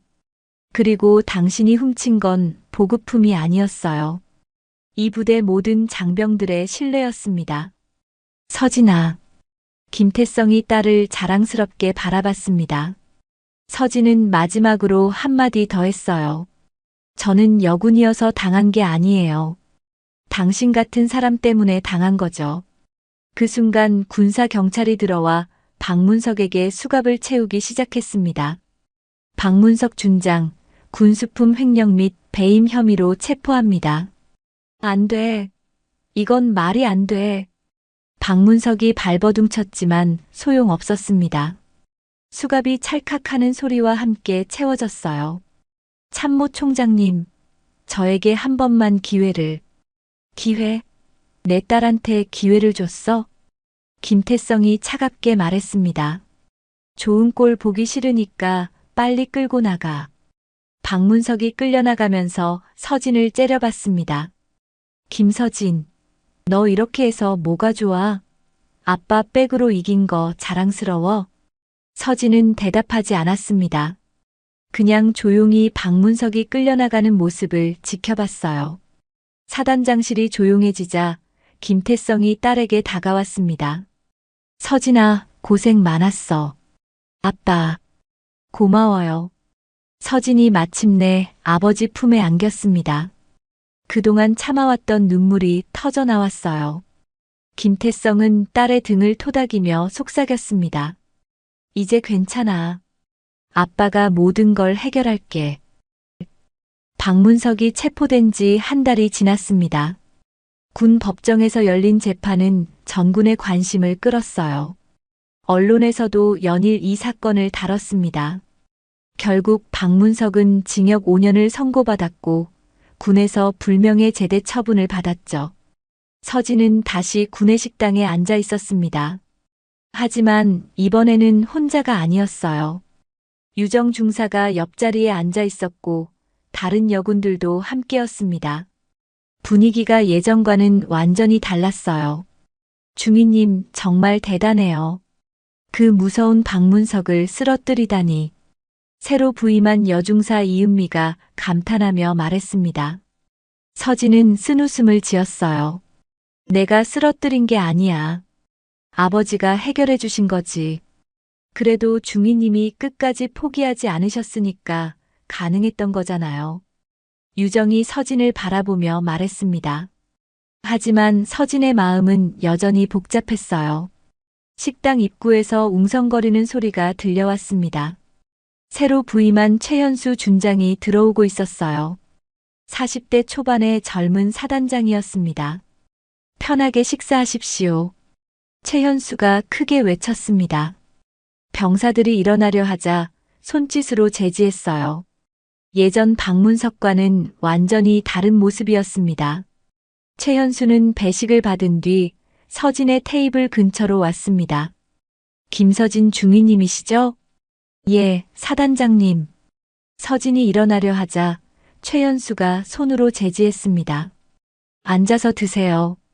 저도 같이 앉아도 될까요? 서진은 놀랐습니다. 사단장이 중위와 같은 테이블에 앉겠다는 거였어요. 물론입니다. 최현수가 서진 맞은편에 앉았습니다. 주변 병사들이 신기한 듯 바라봤어요. 중위님께서 이 부대를 구해주셨다고 들었습니다.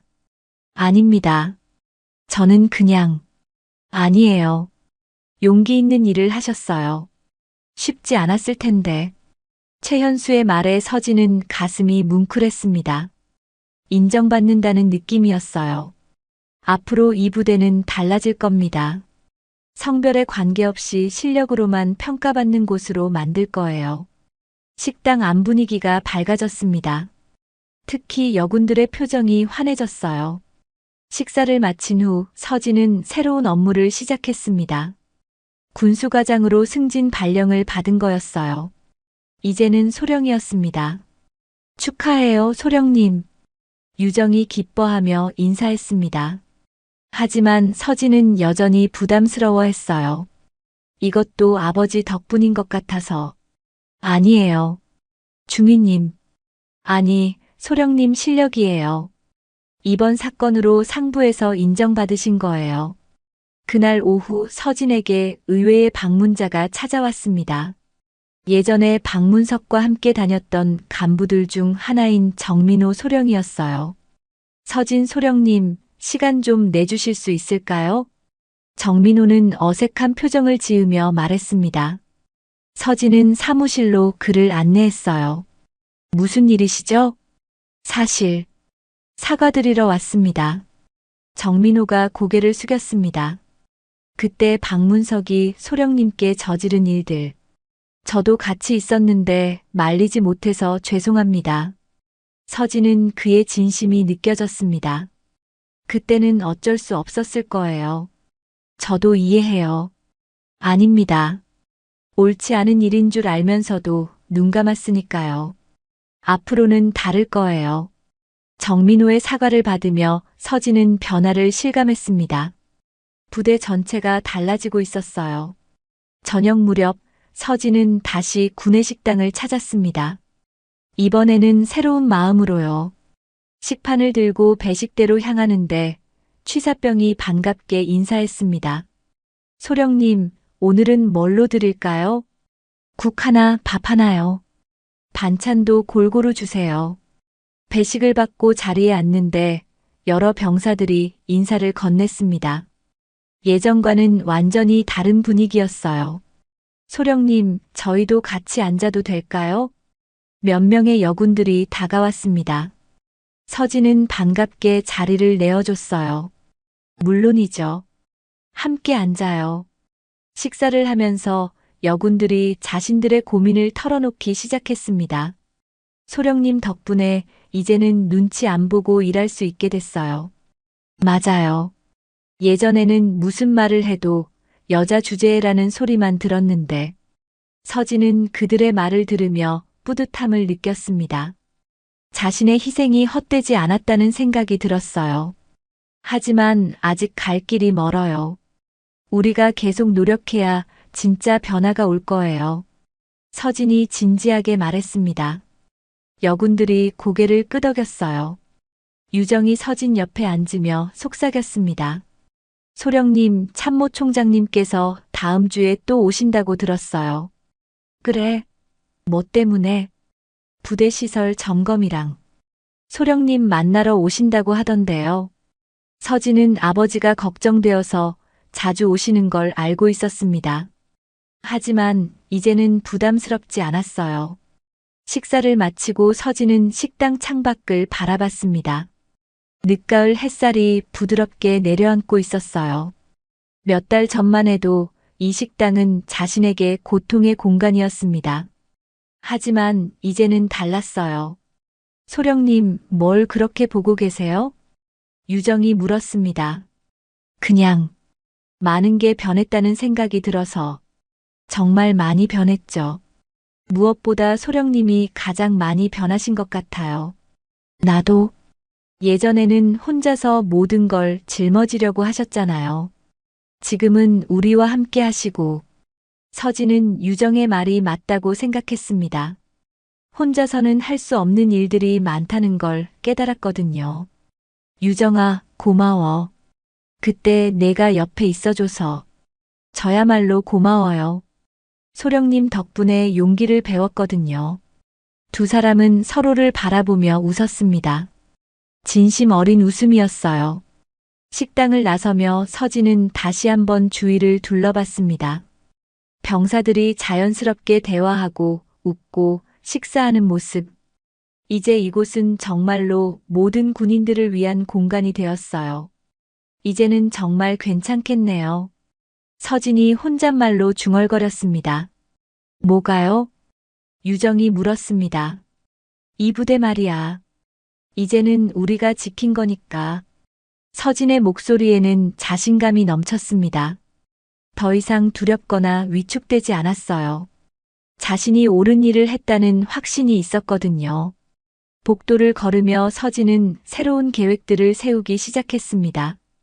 이 부대를 정말로 모든 군인들이 자랑스러워할 수 있는 곳으로 만들어야겠다고 다짐했어요. 창밖으로 보이는 늦가을 풍경이 아름다웠습니다. 떨어지는 낙엽들도 차가운 바람도 더 이상 쓸쓸하지 않았어요. 이제 서진에게는 함께할 동료들이 있었고 지켜야 할 가치가 있었고 무엇보다 자신감이 있었으니까요. 이 영상은 부당한 권력 앞에서도 침묵하지 않는 용기의 가치를 말해줍니다. 누군가의 침묵 뒤엔 어떤 두려움이 있었을까요? 당신이라면 서진처럼 나설 수 있었을까요? 정의는 때로 고립을 부르지만 결국 변화를 이끄는 씨앗이 됩니다. 불의에 맞서는 일은 결코 쉽지 않지만 침묵한다면 더 큰 악이 자라납니다. 박문석의 부정행위와 모욕을 그대로 두었다면 더 많은 피해자가 생겼을 것입니다. 혹시 지금 당신 주변에도 그날의 식판이 있지는 않나요? 오늘의 교훈이었습니다. 인생은 옆집 사연에 들러주시는 모든 분들께 진심으로 감사드립니다.